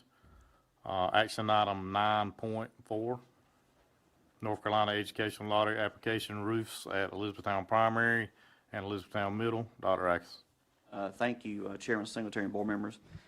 These projects have already been complete. This is the paperwork to finalize the lottery funding for the roof repairs that were done at Elizabethtown Middle School, Elizabethtown Primary. This does require endorsement of the board chair, approved by the board. As well, this also is sent down to the county. Again, it's really more of, we're a formality because the projects have been approved and completed. We just have to now request that funding to come from the lottery fund. So we're requesting the board to approve these two lottery applications to receive the reimbursement for these two projects. Can I get a motion on the floor to approve action item 9.4?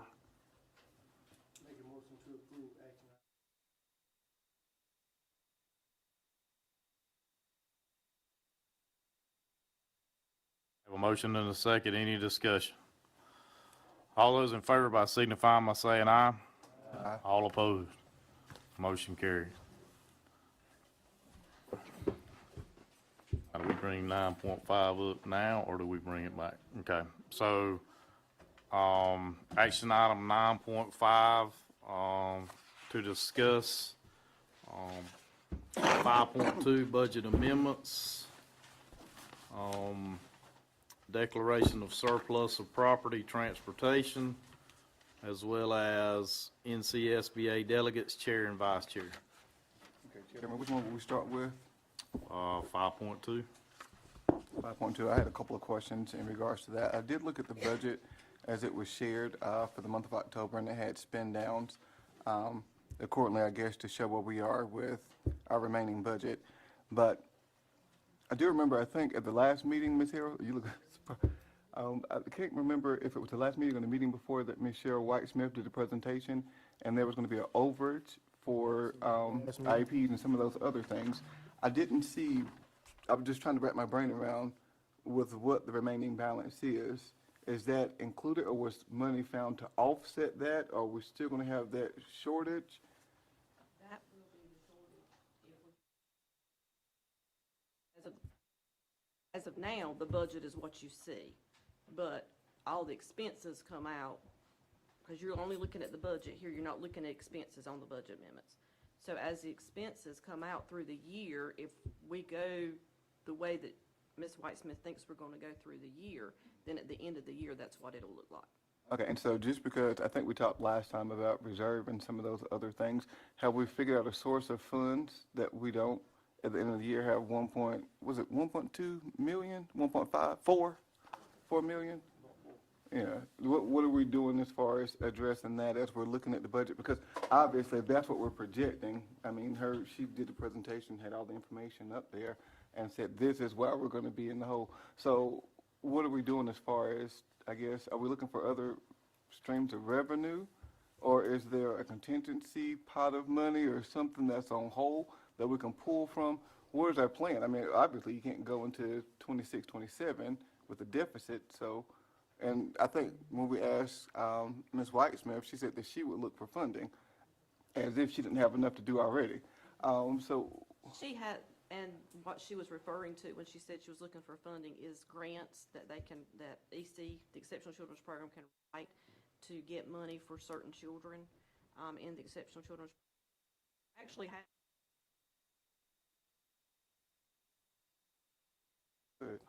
So those are the types of things we're looking at in order to decrease that amount that we're expecting. How much we talking? Over at the end of the year. Roughly.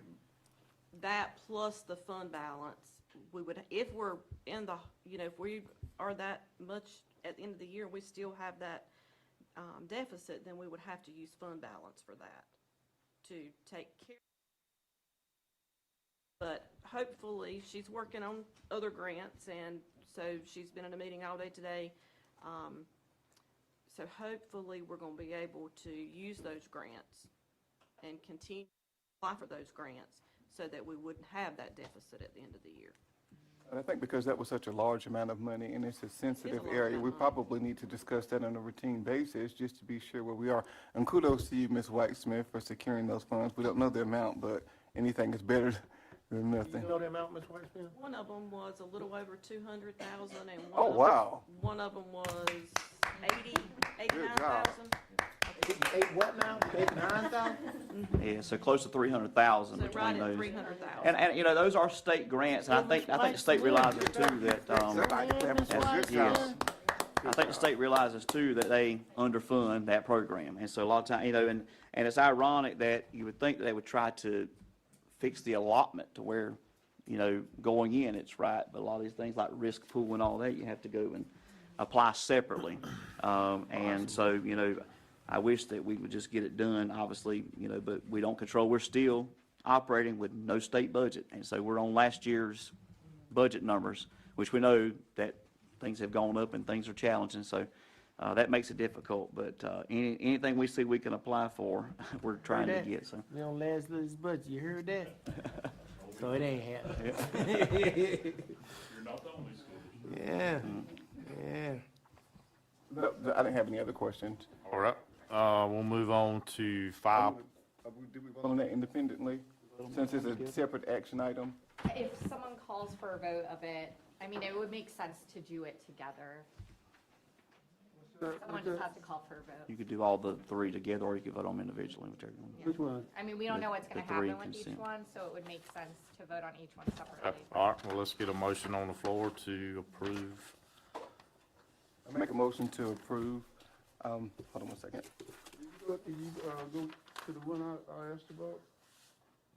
There it is, sir, we're going in order. I make a motion to approve action item 5.2, budget amendments, 2025, 2026.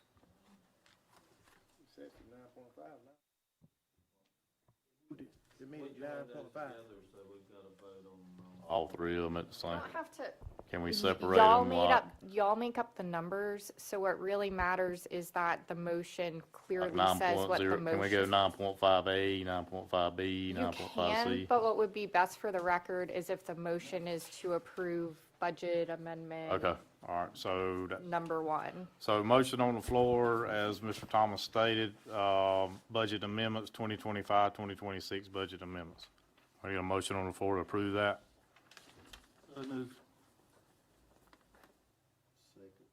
Got a motion and a second. Any discussion?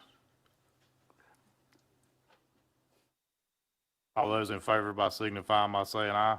Aye. All opposed. Motion carries. Again, 9.5, under 5.4, declaration of surplus property transportation, for discussion. Yeah, I would like to know what we do with all of our surplus, and do we have records of it? Mr. Roden, typical on this one here, this is 4 activity buses. And those could be, actually have different kinds of procurement. You could do auction, or you could do sealed bids. Typically, I know when we've had some county vehicles before, it's been a bidding process, has to be advertised. And so what happens is the board has to make a declaration, even though these may be pulled offline or have significant repairs that's beyond. The board has to call them or declare them as surplus property, so they could be sold either by bid or auction, whichever direction. But typically, it has been, I know with other county vehicles, under my tenure, I know we've done like a sealed bid. It's advertised. They're typically, the vehicles are parked at transportation, so I can go by, look at them. You can, before they propose a bid, they could go look at the vehicles, and then they could do a sealed bid. A date and time would be for those opening, and then obviously the highest bid would be the person that would be awarded that surplus.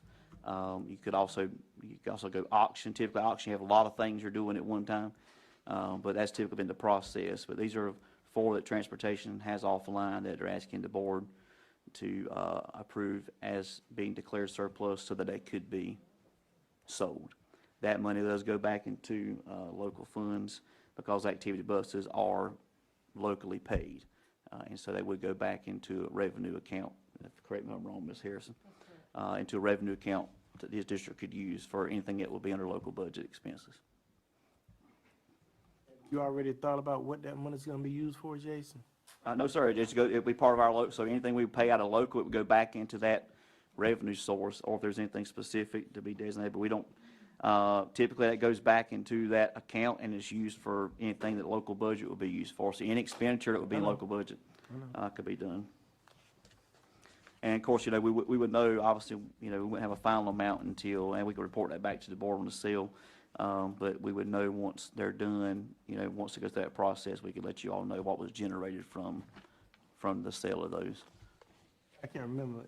Are any of them buses? All 4 of these are activity buses. They're old activity buses, yes, sir.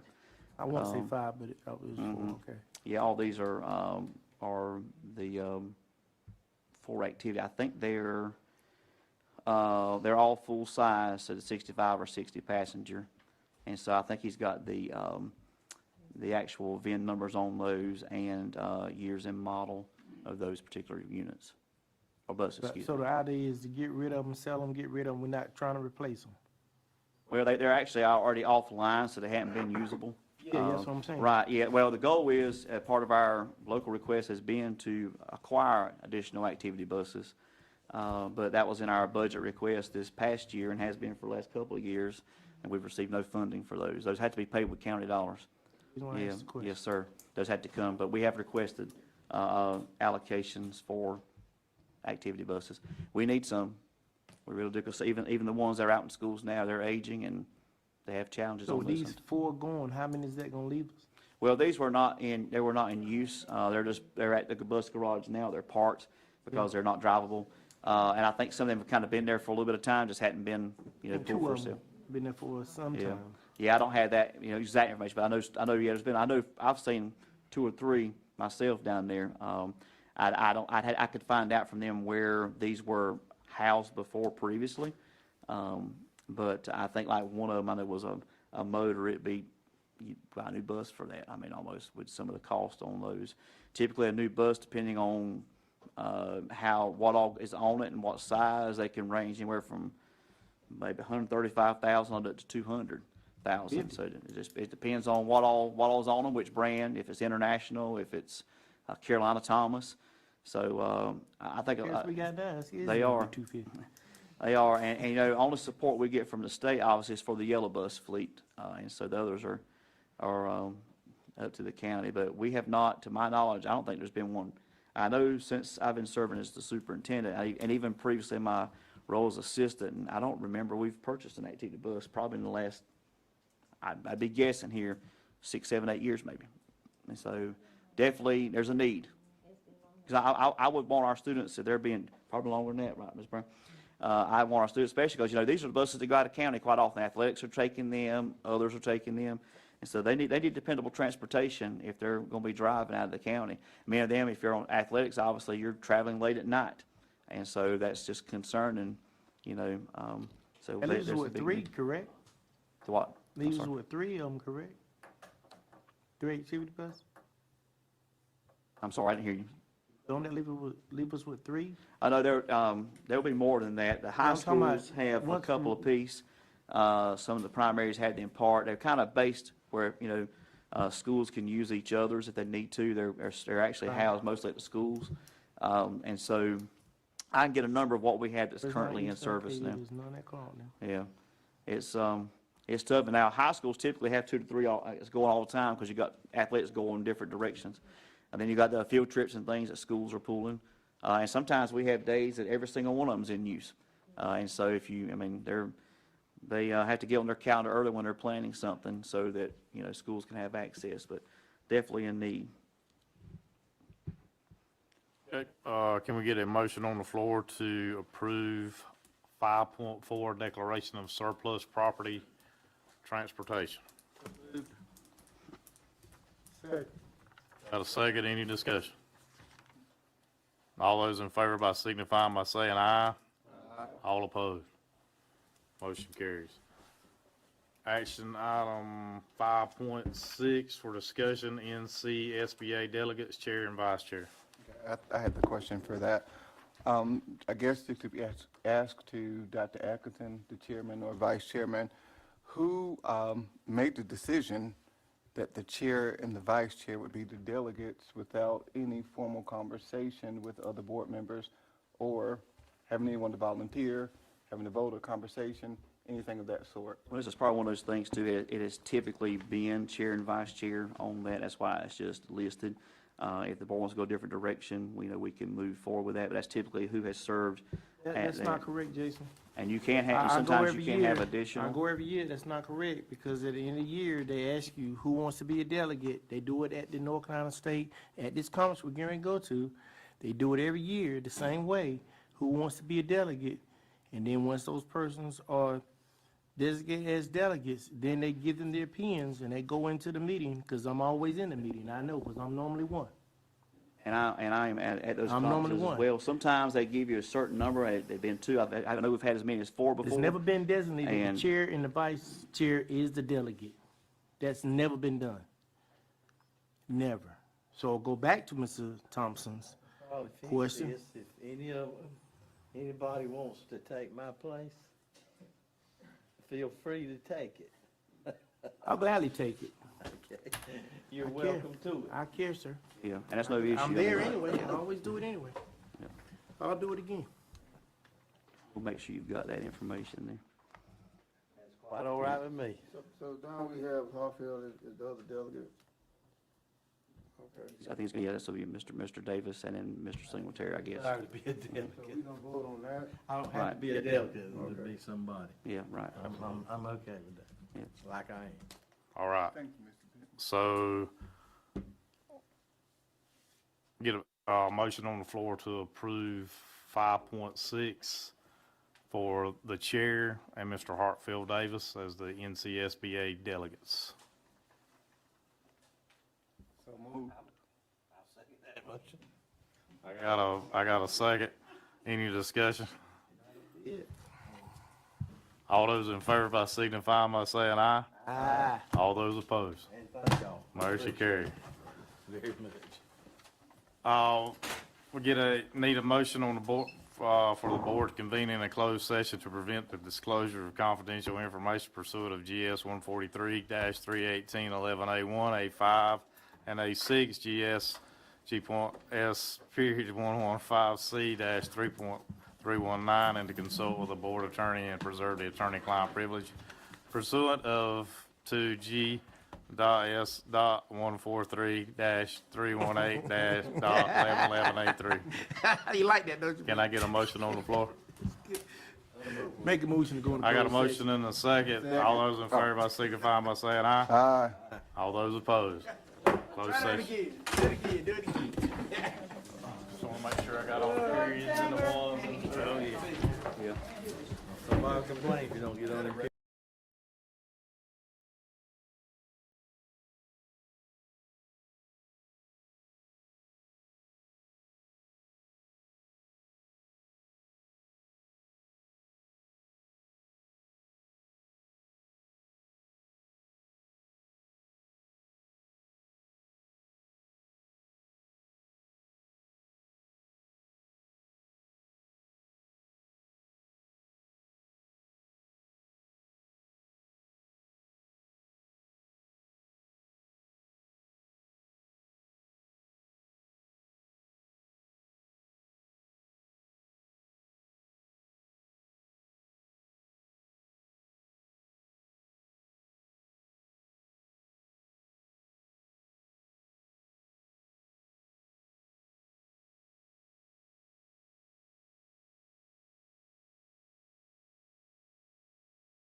sir. Mhm. I make a move, come We out. get a motion, to bring us out of closed session. I so move. I got a second. Any discussion? All those in favor, signify by saying aye. Aye. All opposed? We're back in open session. Can I get a motion on the floor to approve action item 11?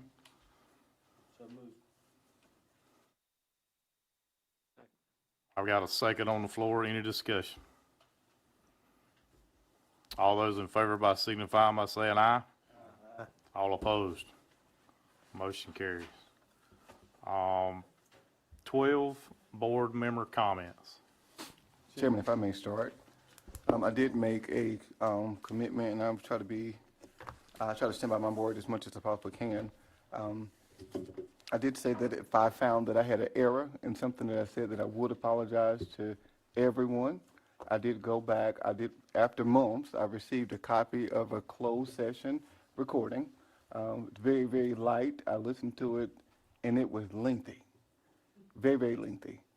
In fact, so much so, I was surprised. I will say that the conversation was good one way, and probably 3 minutes before the vote, someone did make the motion to amend, to waive the policy, is what was passed by the board. It was just referred to as the policy, but I think it's a reasonable assumption that was geared towards policy 7805. Is that safe to say, Attorney? Madam Attorney? I don't have it all in front of me. Yeah, so that is, so I do want to apologize to everyone because my recollection or my understanding of that was very much different in the conversation. So I want to be a man of my word and do apologize to Dr. Atkinson and everyone, Chairman, everyone who had to listen to me say that numerous times. But I do want to be mindful that I do mention that I also discussed policy policy, what is this? Policy number 7420. As is mentioned in the recording, that was not waived and that process was not followed. And that's in relation to the extension of the superintendent's contract. So I am formally asking that they be placed for further discussion in closed session, as that policy was not adhered to, it was not voted on to waive, and we are not in compliance.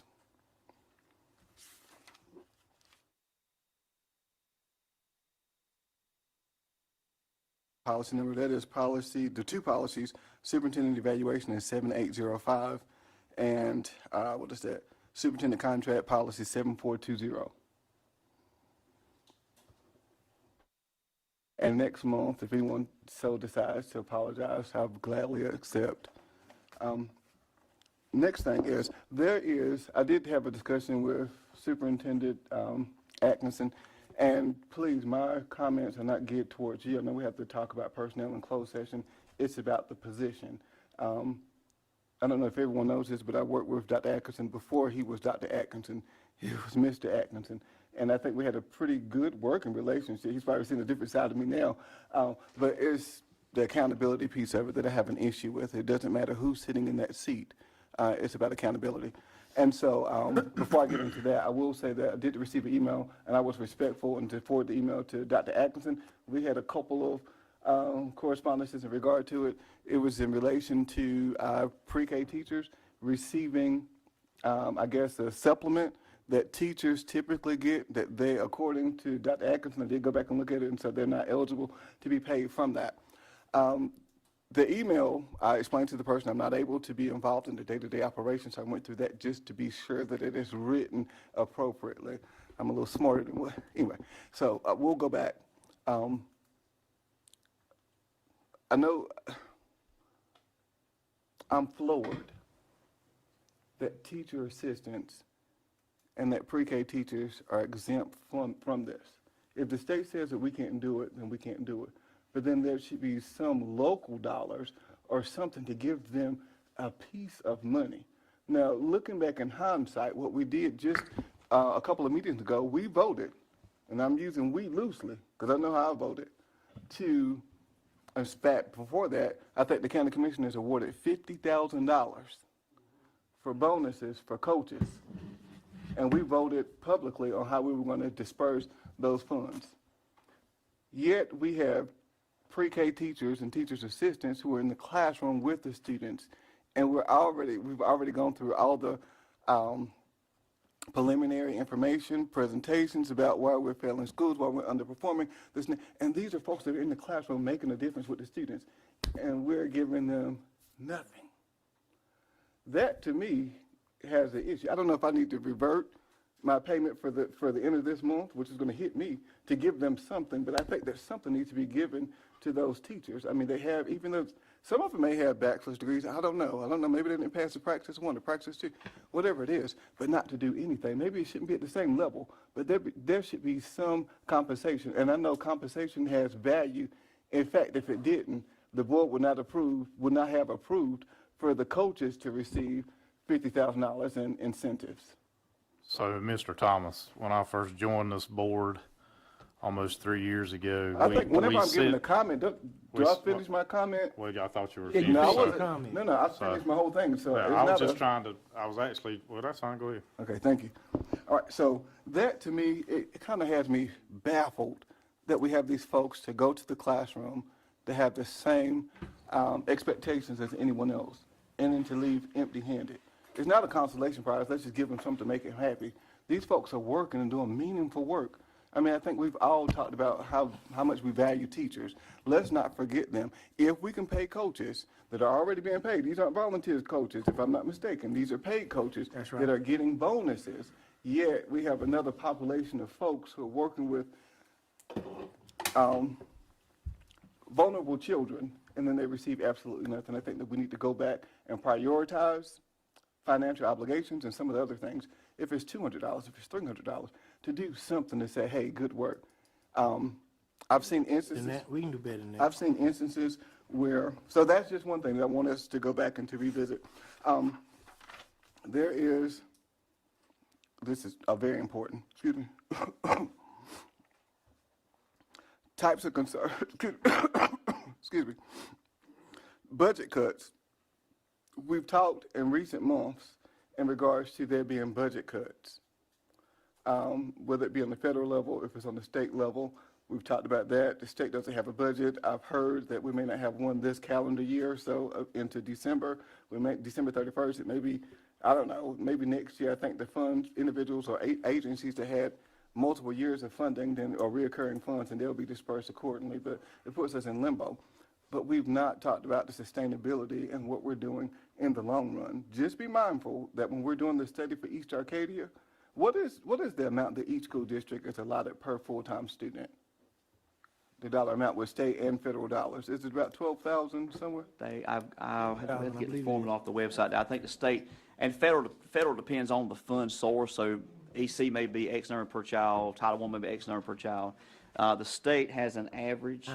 We could get that for you all to see what that actually is. Right, so I was thinking that in that study that it would be ideal if whatever happens with East Arcadia, if all of those students, but I have reason to believe that we may lose quite a few of those students, and they're not going to transition over to Clarkton School of Discovery as we may think. So just have that in the back of our minds as we're moving forward. If we decide to. How many students, I'm sorry, I have that already. So we did see the crisis with the food banks and federal workers and some of the other stuff. The government shut down. It may have ended by now. I don't know, since we've been in the meeting. Has it ended? Or at least it's close to it. I think they had some parties, some folks that were going to vote either way. But I know that was kind of scary for our students, but with Student Services and our student resources, did we send anything out to students, to their families about food banks and some of those things? I think in previous conversations, we said that students, it's very difficult to educate students whenever they're hungry.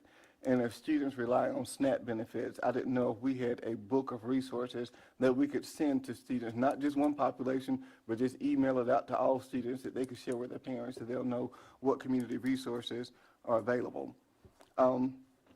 I think the last thing I had was, Dr. Atkinson, you and I, we had a discussion, and I think congratulations to Ms. Harrelson on retirement. I don't think that's a secret now, but we talked about the possibility of having an internal audit and just being sure that anytime you change financial officers that we have everything. There's nothing against you, it's just something that, you know this more than I do, I just have a bachelor's degree in finance. I mean, I'm not an expert. But whenever you change the powers that be in relation to funds, you want to be sure that you have those dollars allotted and accounted for. And I think that'll save you as well, because a lot of times when folks leave, their reputation is marred.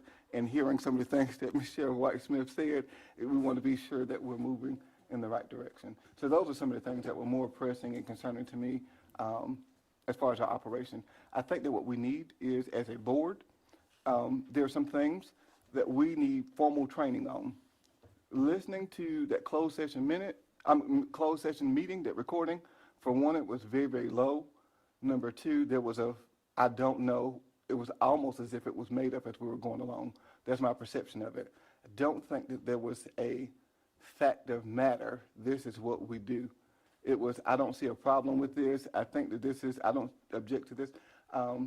Anytime that we're changing the policy, it needs to be referred to not as the policy, but then we know exactly what we're changing and what we're doing. And then there are no questions in the future. We do need training because in the past, if I'm not mistaken, maybe last month or the month before, maybe a couple months before that, we went through the consent agenda. And with the consent agenda, then I think we did a vote. All of us voted to approve it. And I think Mr. Harfeld Davis was the only one that said no. During that time, it should have stopped and asked what he had a question about the prior to, and then that way it could have been pulled and we could have done exactly what we did tonight. So from my understanding, a consent agenda is just the preliminary things that happen routinely. I just want to be sure that we're doing things right. And sometimes doing things right may mean that you're doing things a little bit slower, but you don't have the likelihood of things coming back. So kudos to all the teachers, pre-K teachers included, teacher assistants, bus drivers, everyone that was represented or honored on this evening. That's what makes Bladen County Schools work. Not us bickering and going about little things, but I want to be sure that we give honor to those who deserve honor. And with board members, I do want to acknowledge, even though we don't see eye to eye on a lot of things, in fact, I could say the majority of things, I think that I have a respect for everyone that's on the board. And I think that everyone has a level variations of experience that they bring and professionalism to the board. So those are my comments. Thank you.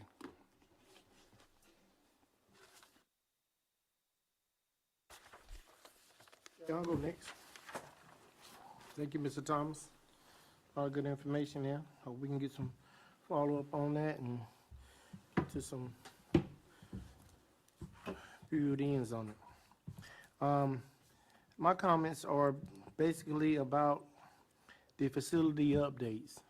I would like to know where we are with those and what's the outcome since the last board.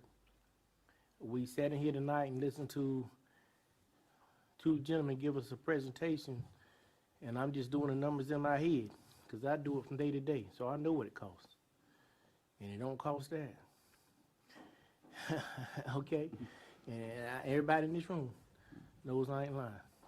So I would like to know what the facility updates are for Bladen County Schools. As far as what we talked about last board meeting that need to be done, thank you so much for jumping on the him of fixing those things and that for that cafeteria at Bladen Lake School. That was great, but it should have been done a whole lot sooner. We spent a lot of money doing floors over here at E-Town Middle, doing roofs that we already approved tonight to be paid for, and all that stuff. But yet we got, ain't nobody walking on the roof every day. And you don't need water in the building, but we did all right with it until we decided to fix it. So it was broke for years, I know. And I know the issues at Bladenboro Middle School, because I worked in them. But at the end of the day, Ms. Brown, can you give us an update, or should that be Mr. Lennon, or should that be somebody else, Jason? That would fall under Mr. Lennon. Ms. Brown will support, obviously. We could have that done. We could do that as an information item at the next meeting. Then I'll bring up my next issue. And you have the floor. Yeah.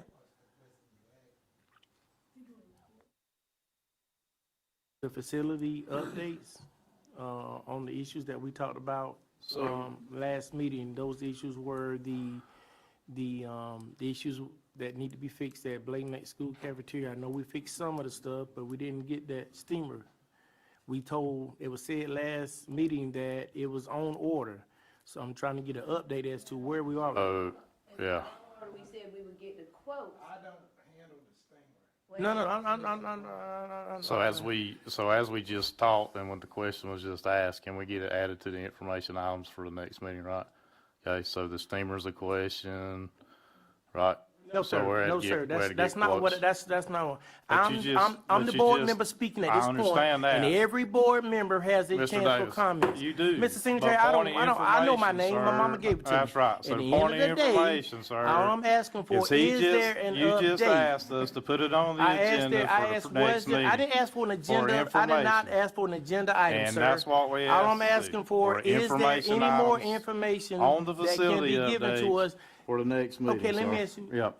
That's what was asked. That's what we just agreed on, right? We would We can add it. We next would add meeting. it to the agenda, yeah. Who just As an agreed on that? information item.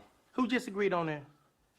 You don't get to. asked us, I you just asked- asked for an update. I asked Did you not him. ask for an update? I asked Ms. Brown, Okay, so Ms. Brown. and Ms. Brown said that would be Ms. Lynn. I said, Right, Ms. so Lynn, do you Ms. have Lynn, anything? And then we But deferred. what we need to make sure of to is, Mr. to you don't Dr. get to Atkinson. tell any board And we member, would add it and put it to the Period. agenda information item, sir. you don't get to tell any board member that they can't ask a question. I didn't ask. I wanna you. make that very clear to you, I sir. want to make you very clear, sir. Very clear to you. My job is to keep this Okay. in order. It's in order. And if you're sitting How is here I out of asking order for to ask a updates, he's not prepared for an update, she's not prepared for an update. I asked We Ms. will Brown. ask Did I not ask you, Ms. Brown? for her, And you said for- it would be for Ms. Lynn. Jason to put it as an information item. I didn't say he that. just not say that? Who said that? I did not say for anybody to put as information out. That's what you said. That's what we decided, sir. We're sitting here saying. Who is we? Cause Benny's not prepared. Who is we when there's no Miss- vote? Miss Brown's Who was not the we? prepared. Is We the ain't added speaking French. for an information item, sir. Who is we? So, The we is this board. These board members control this sounds like you, board. sir. It don't sound like we. Okay? We That sounds like decide you, not we, together sir. as a board what happens, not Singletary. Yeah, he just Make said- sure that's he- understood. He offered to put it on the agenda as an information item, sir. Dr. Atkinson. Did he not? I just stated to Ms. Brown, I asked her a question. Would you let her answer the question without you interrupting? Sure. So without me having to be more direct, that means shut up.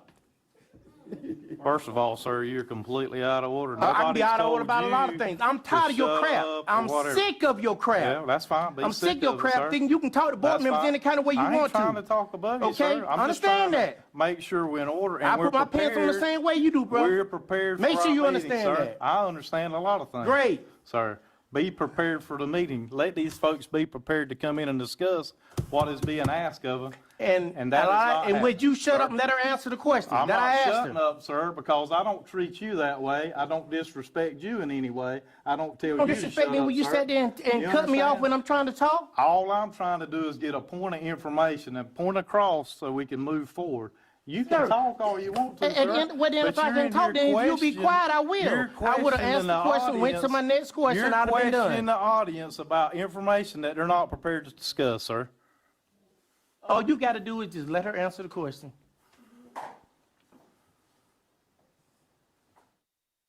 Administration will follow up with an update on the facilities at the December meeting. That's the administration's response.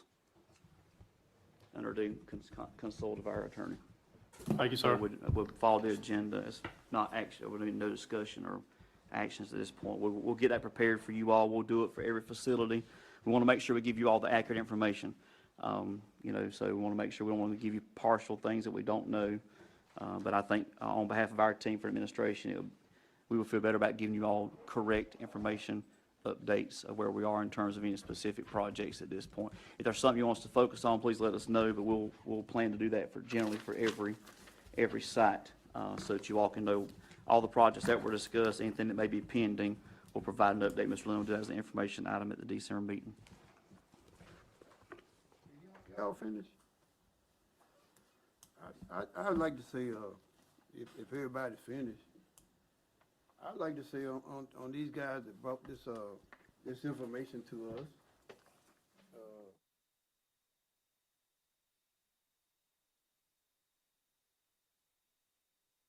Guys that came in with redoing the buildings. They need to have us a facility.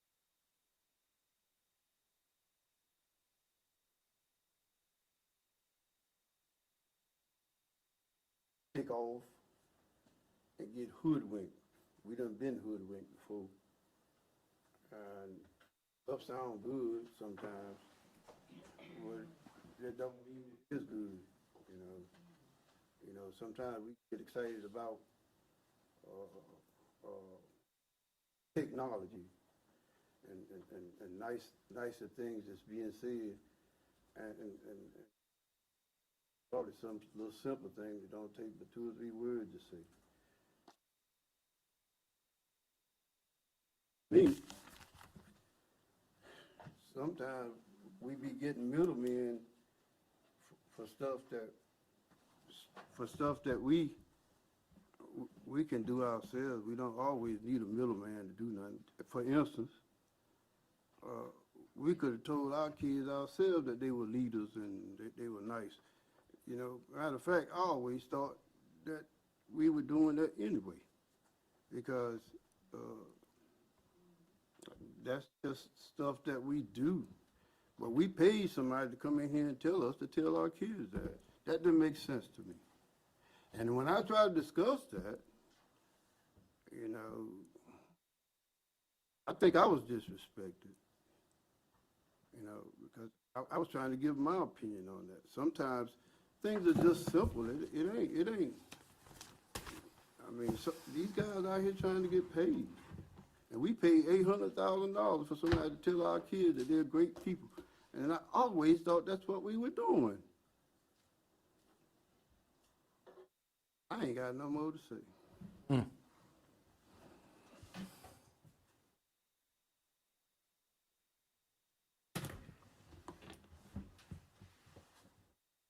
Move on to the board chair's report. Ms. Harrison, thank you very much. Appreciate all your service over the past years. Appreciate all the dedication and commitment to Bladen County Schools. Sorely be missed. We appreciate you. Thank you for everything that you've done. Again, the veterans on this board, the veterans in our schools, the veterans that are working inside of our school district, thank you very much. Appreciate everything that you've done and continue to do, some of you. We certainly appreciate everything, all our schools, the things that you see out there on Facebook, the positivity, the improvements, the engagement by parents, students, our teacher assistants, our cafeteria folks, you know, our bus drivers, our custodians. Man, it's just fantastic to get online some days and be out in school some days, to see everything that goes on and it's in place. So thank you very much. And just kind of keying back to one comment that was made in the board comment. When I first joined this board, we asked the county for grades K through, might have been pre-K through 3 for teacher assistants. We have advocated for that the entire time that I've been sitting on this board. We have not gotten the local money that we have asked for. Do they need it? Absolutely. Do we want them? Absolutely want it. We want the money. We want the funds. It's imperative. Obviously, you know, the coaches got something, a one-time deal on this time, but, you know, they're a 16-hour day. Some days there's no raise being given to them since sometime early 2000s. So obviously teacher assistants, pre-K teacher assistants, obviously they need it. We need it. We need it in our classroom, you know, because it takes the stress off the teacher that's inside of that classroom. So to you, Mr. Thomas, we have been advocating prior to you being on this board, and I'm as adamant about getting that as anybody else here, I think. So we'll continue to do that, push forward for that, for the local money. to support that process, to try to get us to where we need to be at with the way things have cost rise, trying to get people dedicated to our kids, because we're in a critical moment. My kid, again, he was in COVID. He was in kindergarten in COVID. So he is, there's certainly challenges with that as we move forward. So just want to thank everybody, thank the district team, everything you guys do here. I appreciate each and every one of you and what you do. Other than that, Dr. Atkinson. Thank you, Chairman Singletary and board members. Try to keep this as brief as possible. As you know, our schools and departments are closed. I'll echo the comments on our veterans. We are thankful for their service, and we also want to remember those that gave their life and paid the ultimate freedom, so we don't want to forget that either. And so we do want to honor them tomorrow. Our schools will be closed. They'll reopen on Wednesday.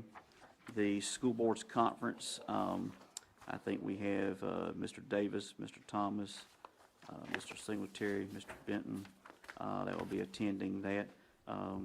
You all will be checking in tomorrow, should have your accommodations and everything. And on the 12th, I'll send you the information there. We will have if you're welcome to join for dinner, I'll send that out to those who are attending on the 12th. It's not provided at the conference. There's a award ceremony, but there'll be a dinner, an option if you want to join for that on the 12th. And so we'll have that. You all will conclude on the 14th. There's a morning session on that. Also, thinking about that time, before we come back again, we'll be celebrating Thanksgiving, and we give thanks for all the opportunities we've been given and blessed with, and we take that time to spend with family and friends and to give thanks and to honor those who have given sacrifices and done, not only in military service, but also for our educators and anyone for that matter, and they serve. And so during that week, that Wednesday, the 26th, is an optional work day. A lot of folks have that time. They have work games and things like that. But for those that will be here, we will close the office early that day to allow folks to go ahead, and some families will be traveling.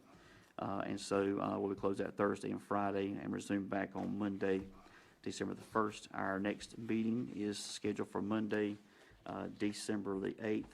I do want to try to circle back. I try to catch things, and I know Mr. Thomas on the supplemental funds for teacher compensation. It is unfortunate, all the things that we have done, like ESSER and all that we had control to get budgeted, we've given that to every staff member, certified or classified. I'm not quite sure why they have designated that for K-12. It's been like that since its inception. Since the inception of that, I don't know if that would be something that, advocacy-wise, if that was something the board want to look at in terms of doing for local, I do think that, but that's the case. We need to make it a part of our local budget request and state that fact when we go to this time next year that, we need X number of dollars to reciprocate the same gap that maybe the state had. I do know that early on in the pandemic time, pre-K staff actually received bonus on 2 separate occasions when other staff did not. But that was on 2 different kinds. So there was a time where that happened. It was kind of flipped. I don't know if that was something, I think, specifically with the Department of Health and Human Services. But we've always been, I think, for us as a whole, we've always tried to, anytime we could do that, we tried to make sure everybody got some. And so I think that'd be something for us to think about when we make that budget request, that we specify there's a gap for this group of personnel that are teachers, and that'd be something maybe that we could add to the local budget as a request for them. Just like, we had the coaching supplements was one part of our original request last year. That will be something we need to add on there when we talk about budget to be specific and tell them that this population of folks is not getting this. There's no state money unless the state changes that designation. I think there was some language too, even that funding could not be given for them or could not be supplanted to be given. But I need to go back and clarify that just to make sure, but I don't think we'll have any issues if it was coming from potentially local. And so that is something to be mindful of. There are a lot of needs. You're talking about the budget cuts and things. It's difficult to be operating on the same budget. It's difficult with the shutdown, not the unknowns with federal, and then local being flat without the 50, aside from the 50,000. And so there's some things that we need, definitely got to circle back on with our work. We will, part of what I had written down too was some updates on facilities. Thank you, Mr. Davis. We'll get that to you all.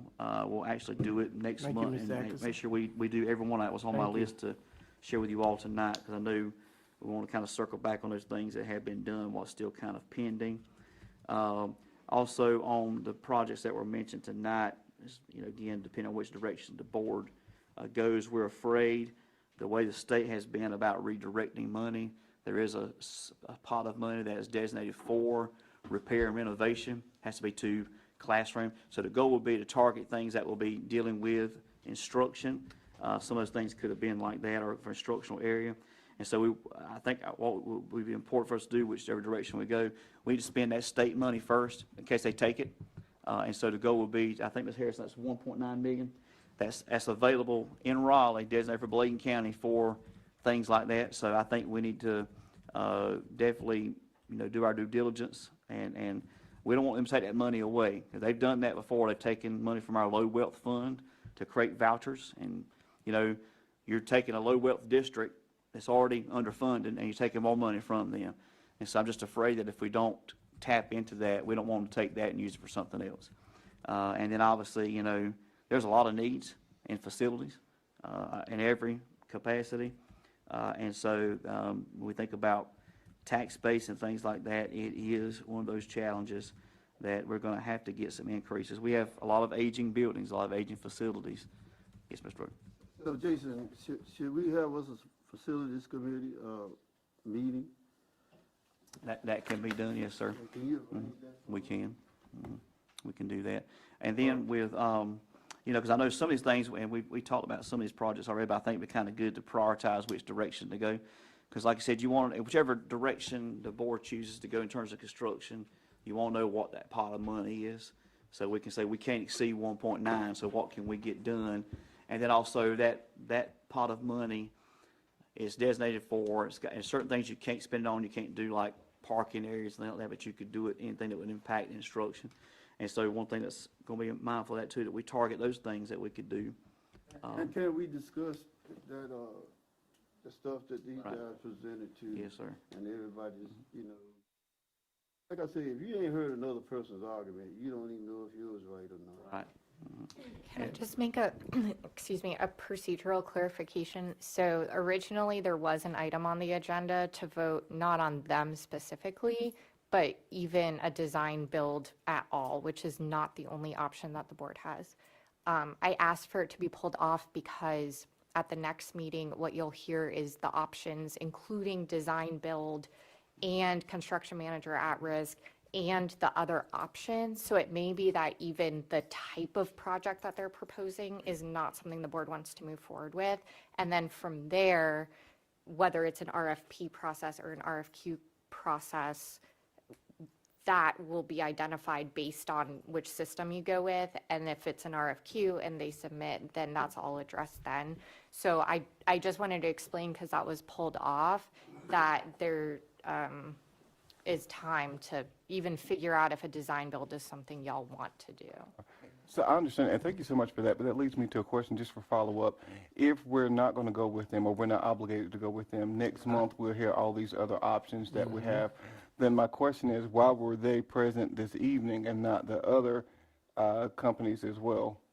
Why did they not have representation? That would have been fair across the That was board. just, well, and anytime you do a bidding or process, that's got to be open if you do that. Obviously, this was just information. That's indifferent. We call anybody to just come give us a quote. That basically was sharing what they had saw. There was no commitment to them by any means. There's no contract, no pay, nothing's been paid to them for anything. And so we wouldn't get to that point.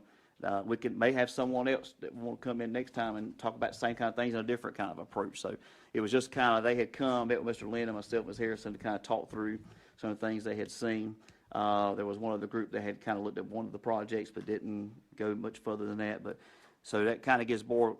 The biggest thing I took away from it was not necessarily just them, but you all see some of the pictures and kind of see what it is, because we could talk about things. Sometimes it's helpful to see pictures. That was one thing I liked about what they had done. So I said, well, would you be willing to come share that with our board, the pictures and things you all took, because we're going to have to make some decisions. down the road, but there was no, I commitment. think with that, it just kind of has the potential to skew the mentality of folks because they did and they did a great job with the presentation. I like the pictures and what they're able to do and some of those other things. But it's almost, an attorney can attest to this, Bill, and you can't put somebody in the back of a police car and then ask somebody to identify them because then they look like a criminal already. Right. So now we have somebody to come in to do a presentation, and that's what we have. And I think that was just looking forward, but we can't do anything about tonight.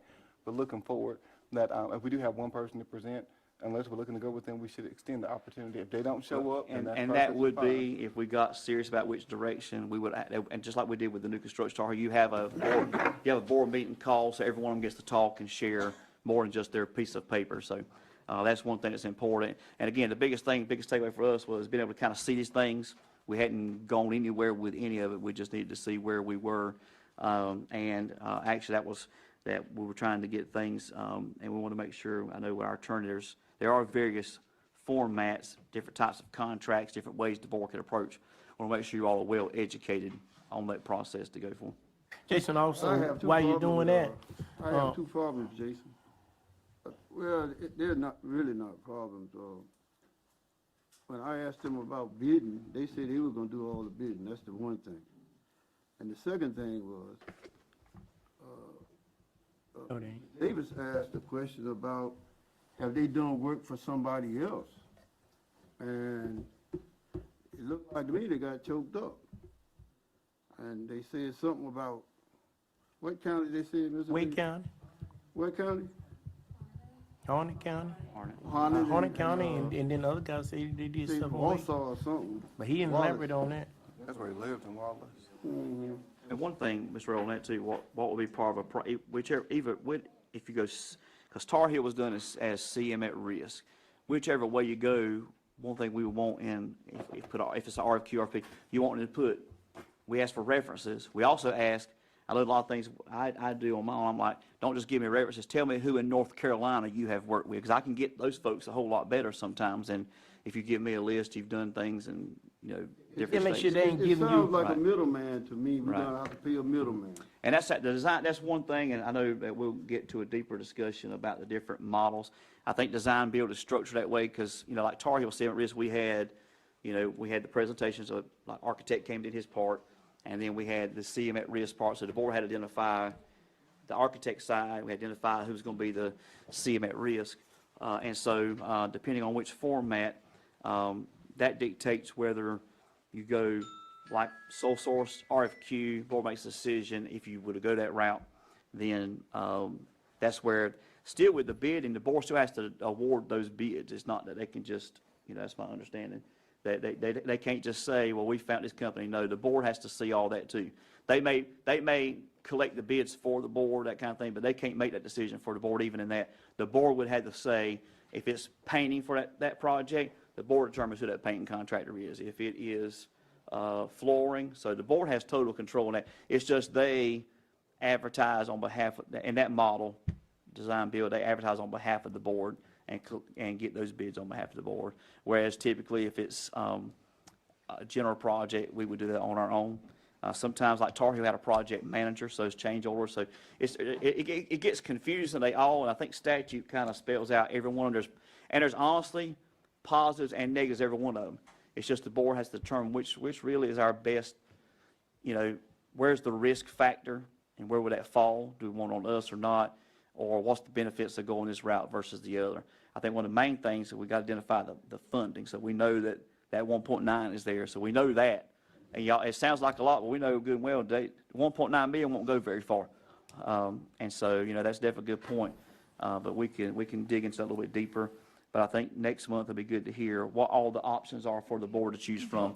Then you can kind of think about which direction we want to go. Then you go out for your request for qualifications or bids and things So like by that. statute, the board has to specifically decide to do design build to the exception of the other types. So I'll get Dr. Atkinson and the board a PowerPoint that'll be presented at the next meeting explaining those different types of models.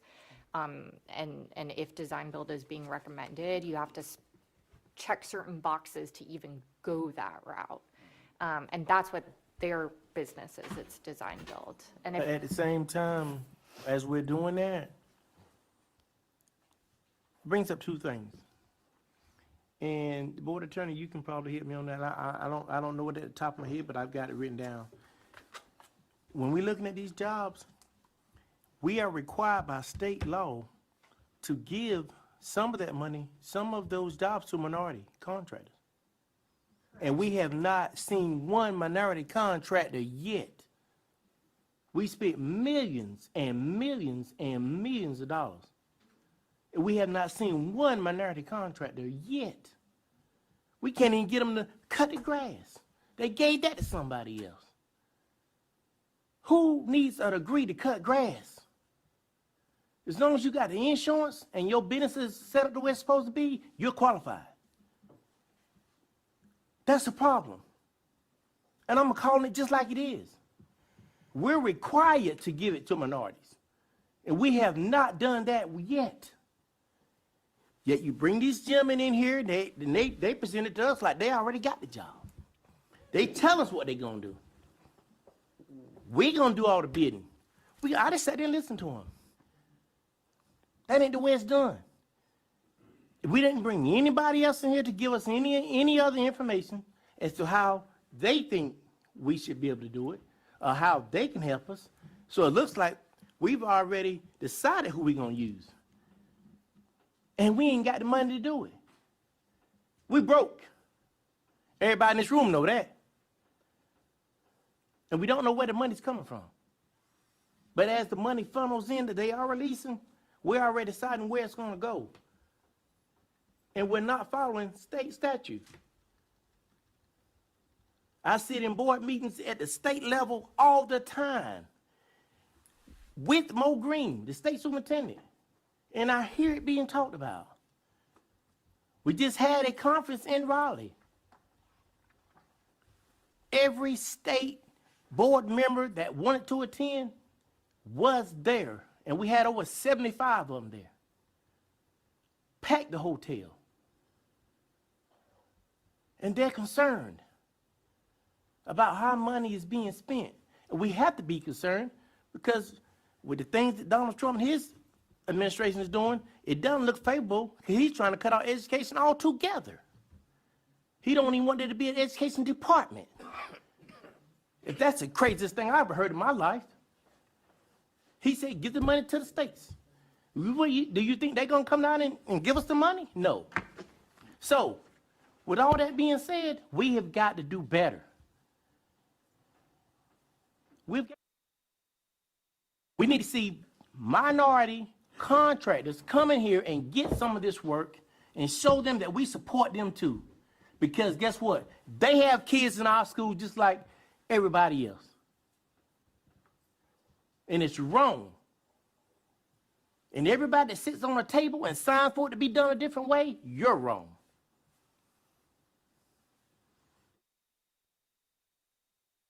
Dr. Exum, I just had a follow-up question for something that you mentioned earlier, and it reverts back to the actual budget. And I think at this point, I could almost have a recorder and just have it played. I can miss a couple meetings because I'm going to say the same thing. You mentioned about the budget and some of those things, but we had a discussion months ago, and we routinely had the discussion about projections with, deficits and meeting with county commissioners. That is alarming to me that we've not had that meeting yet. I think the last time we hinted around of waiting till a budget is sent from the state, but then if we already know that we're going to have a deficit, then we need to go ahead and make those folks aware. What are we waiting for? We said we're going to have a breakfast. We said we would have a luncheon. We said we would have a formal meeting, but we have to have something in place so that it's on their radar. We don't have to request a dollar amount, but if we have it on their radar, and we've done that for months. And part of the, and again, we talked about, part of the delay was obviously a new county manager was coming in. I have spoken with him about getting that set up because he was, just like I would do that for you all, do that same thing with them. Trying to coordinate schedules. Last month, we talked about potentially doing it after the holidays. I know you sent me an email saying maybe we could try to do that before then because we're some uncertainty about will we have a state budget release. Now we've heard from them. They're not coming back. Right. They're not coming back now, so we know that fact. And so we could try to get that accelerated. That was kind of why we said maybe January, because we thought maybe we'd come back and do something with the budget. Obviously now, unless they call them up for some other reason, I think we're at that. So the goal will be to see, I can inquire to see if we could try to get that before then if possible. It'd be ideal. I know their meeting schedule, they're on the 1st and 3rd, we're on the 2nd. So it has to be a special call meeting unless they want to carve out a time. I'm like you, I think it needs to be more than just a budget conversation. Right. It needs to be about how we're going to work together, priorities. But obviously, when we know that the money's part of that, the things that we do know, like even as a projection, that will be good. So I will reach back out to them to see, could we try to accelerate that meeting maybe before then, now that we know that the state folks are not coming back in. But, I just want, I guess the reason why I continue to put this on here, we know it is something, and it goes back, just like Mr. Davis even alluded to, too. We've got moving parts in all three. We know that local is only obviously one portion. The federal, so many uncertainties. U.S. Department of Ed, if the state gets the money, where's that money going to go when who's it going to be allocated to? There's sometimes we find out that grants come and the state takes a portion off the top already, and you get what you get. So that's the concern there. If you were getting a federal allotment, if it goes to the state disperses it, how are we guaranteed you're going to get at least what you would be at before? And so there's a lot of moving on that. But I'll reach back out to the county manager and see if we can move that up potentially. I know time's getting close. We're getting close to Thanksgiving, Christmas. I know schedules. But, again, that last conversation was, trying to see if we could get some movement, but they just came out, I think, last week and said they're not coming back. That's very concerning that we're operating now basically 6 months. Right. And we know stuff has increased. That goes back to the EC. Every bit of it is all discouraging, but we'll see if we can't accelerate that now that we know they're not coming back, because I think we basically can say now, if I had to assume, we're probably going to be stuck with the same budget the whole year.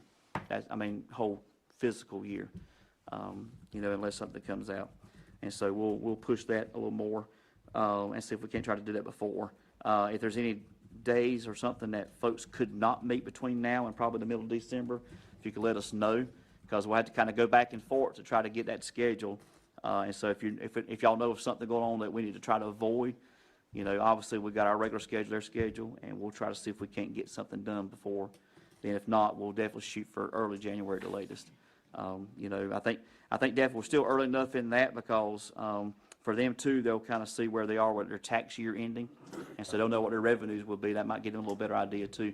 But I agree, it's got to be more of a well-rounded conversation, not just the money's important, but we got to set it up to why the money is important, and so I think that's good. Sure. Respond to Mr. Davis's comment about the minority.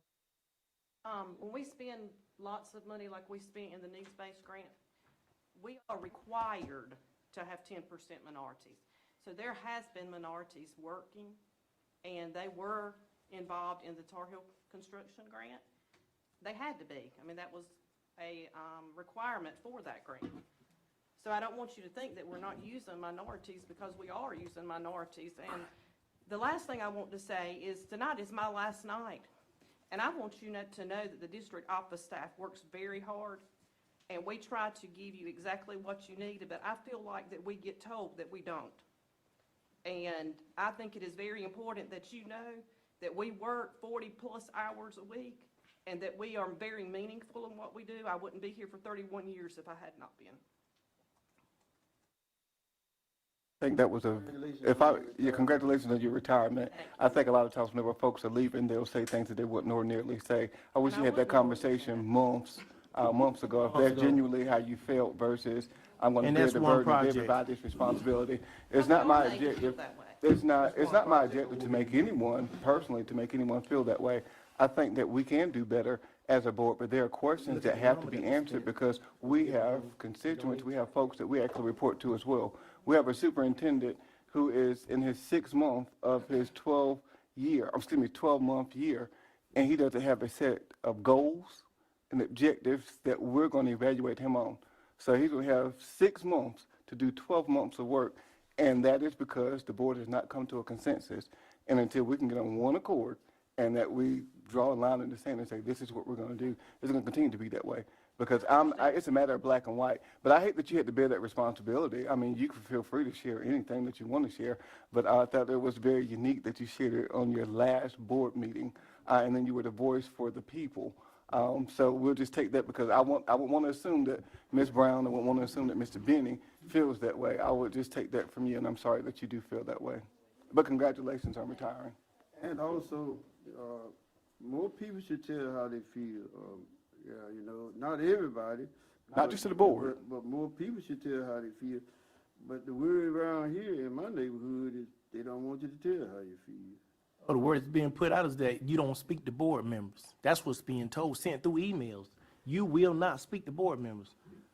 Anybody got anything you want to clarify on that? I've never been told that. Oh, I've been told that by staff members, district members. I ain't gonna tell you who they are. I'll never tell you who they are. I mean, But that the was just email me. went I out. can't The speak email for went, you want me to bring you anybody the email? else. I really don't. Yeah, I know you don't don't. have You'll to be do that. gone. I'm only speaking for myself. I'm it's not okay. speaking for- It's okay, but ain't nobody else saying that. It don't even pertain to you anyway. That's good. But it does pertain to the other one sitting to your left. Okay? You ain't the only one sitting to her left. I said the other ones. Yep, and I can speak to what's been communicated to the system, as the board has, we talk about the importance of policy for responding to I guess the complaints next email and will go out things. will be- I'm sorry, was that a question I missed? I said, I guess the next email will go out to be, don't repeat what we tell you. Whether you guys understand it or not, we are the board members. We are the ones that determine how this district handles things. You guys do the work, and we thank you for everything you do. You can say, you say, you don't, but I know I do. Oh, that we don't do it. Okay, well, that's one person probably told that, maybe two, but this board didn't tell you that. They have never told you that we don't appreciate what you do. We tell you all the time. We sit in that back room back there, we make decisions on who to put where, trying to put the right people in the right position, in the right job. And even that gets conveyed the wrong way. Even that gets done all construed up the wrong way. You know what I'm saying. I ain't got to spell it out. So it is what it is. These are things that need to be said a long time ago, and now they're being Well, said. here's what I said in convocation back at Tar Heel when we started the new year, that I was there, and I look around and there was no one else there except for the district staff and the people here. I said, I am available. We are available. My phone number's online, my email. If you need anything, you call, you text, whatever you need to do. So I put it out to the whole entire school system.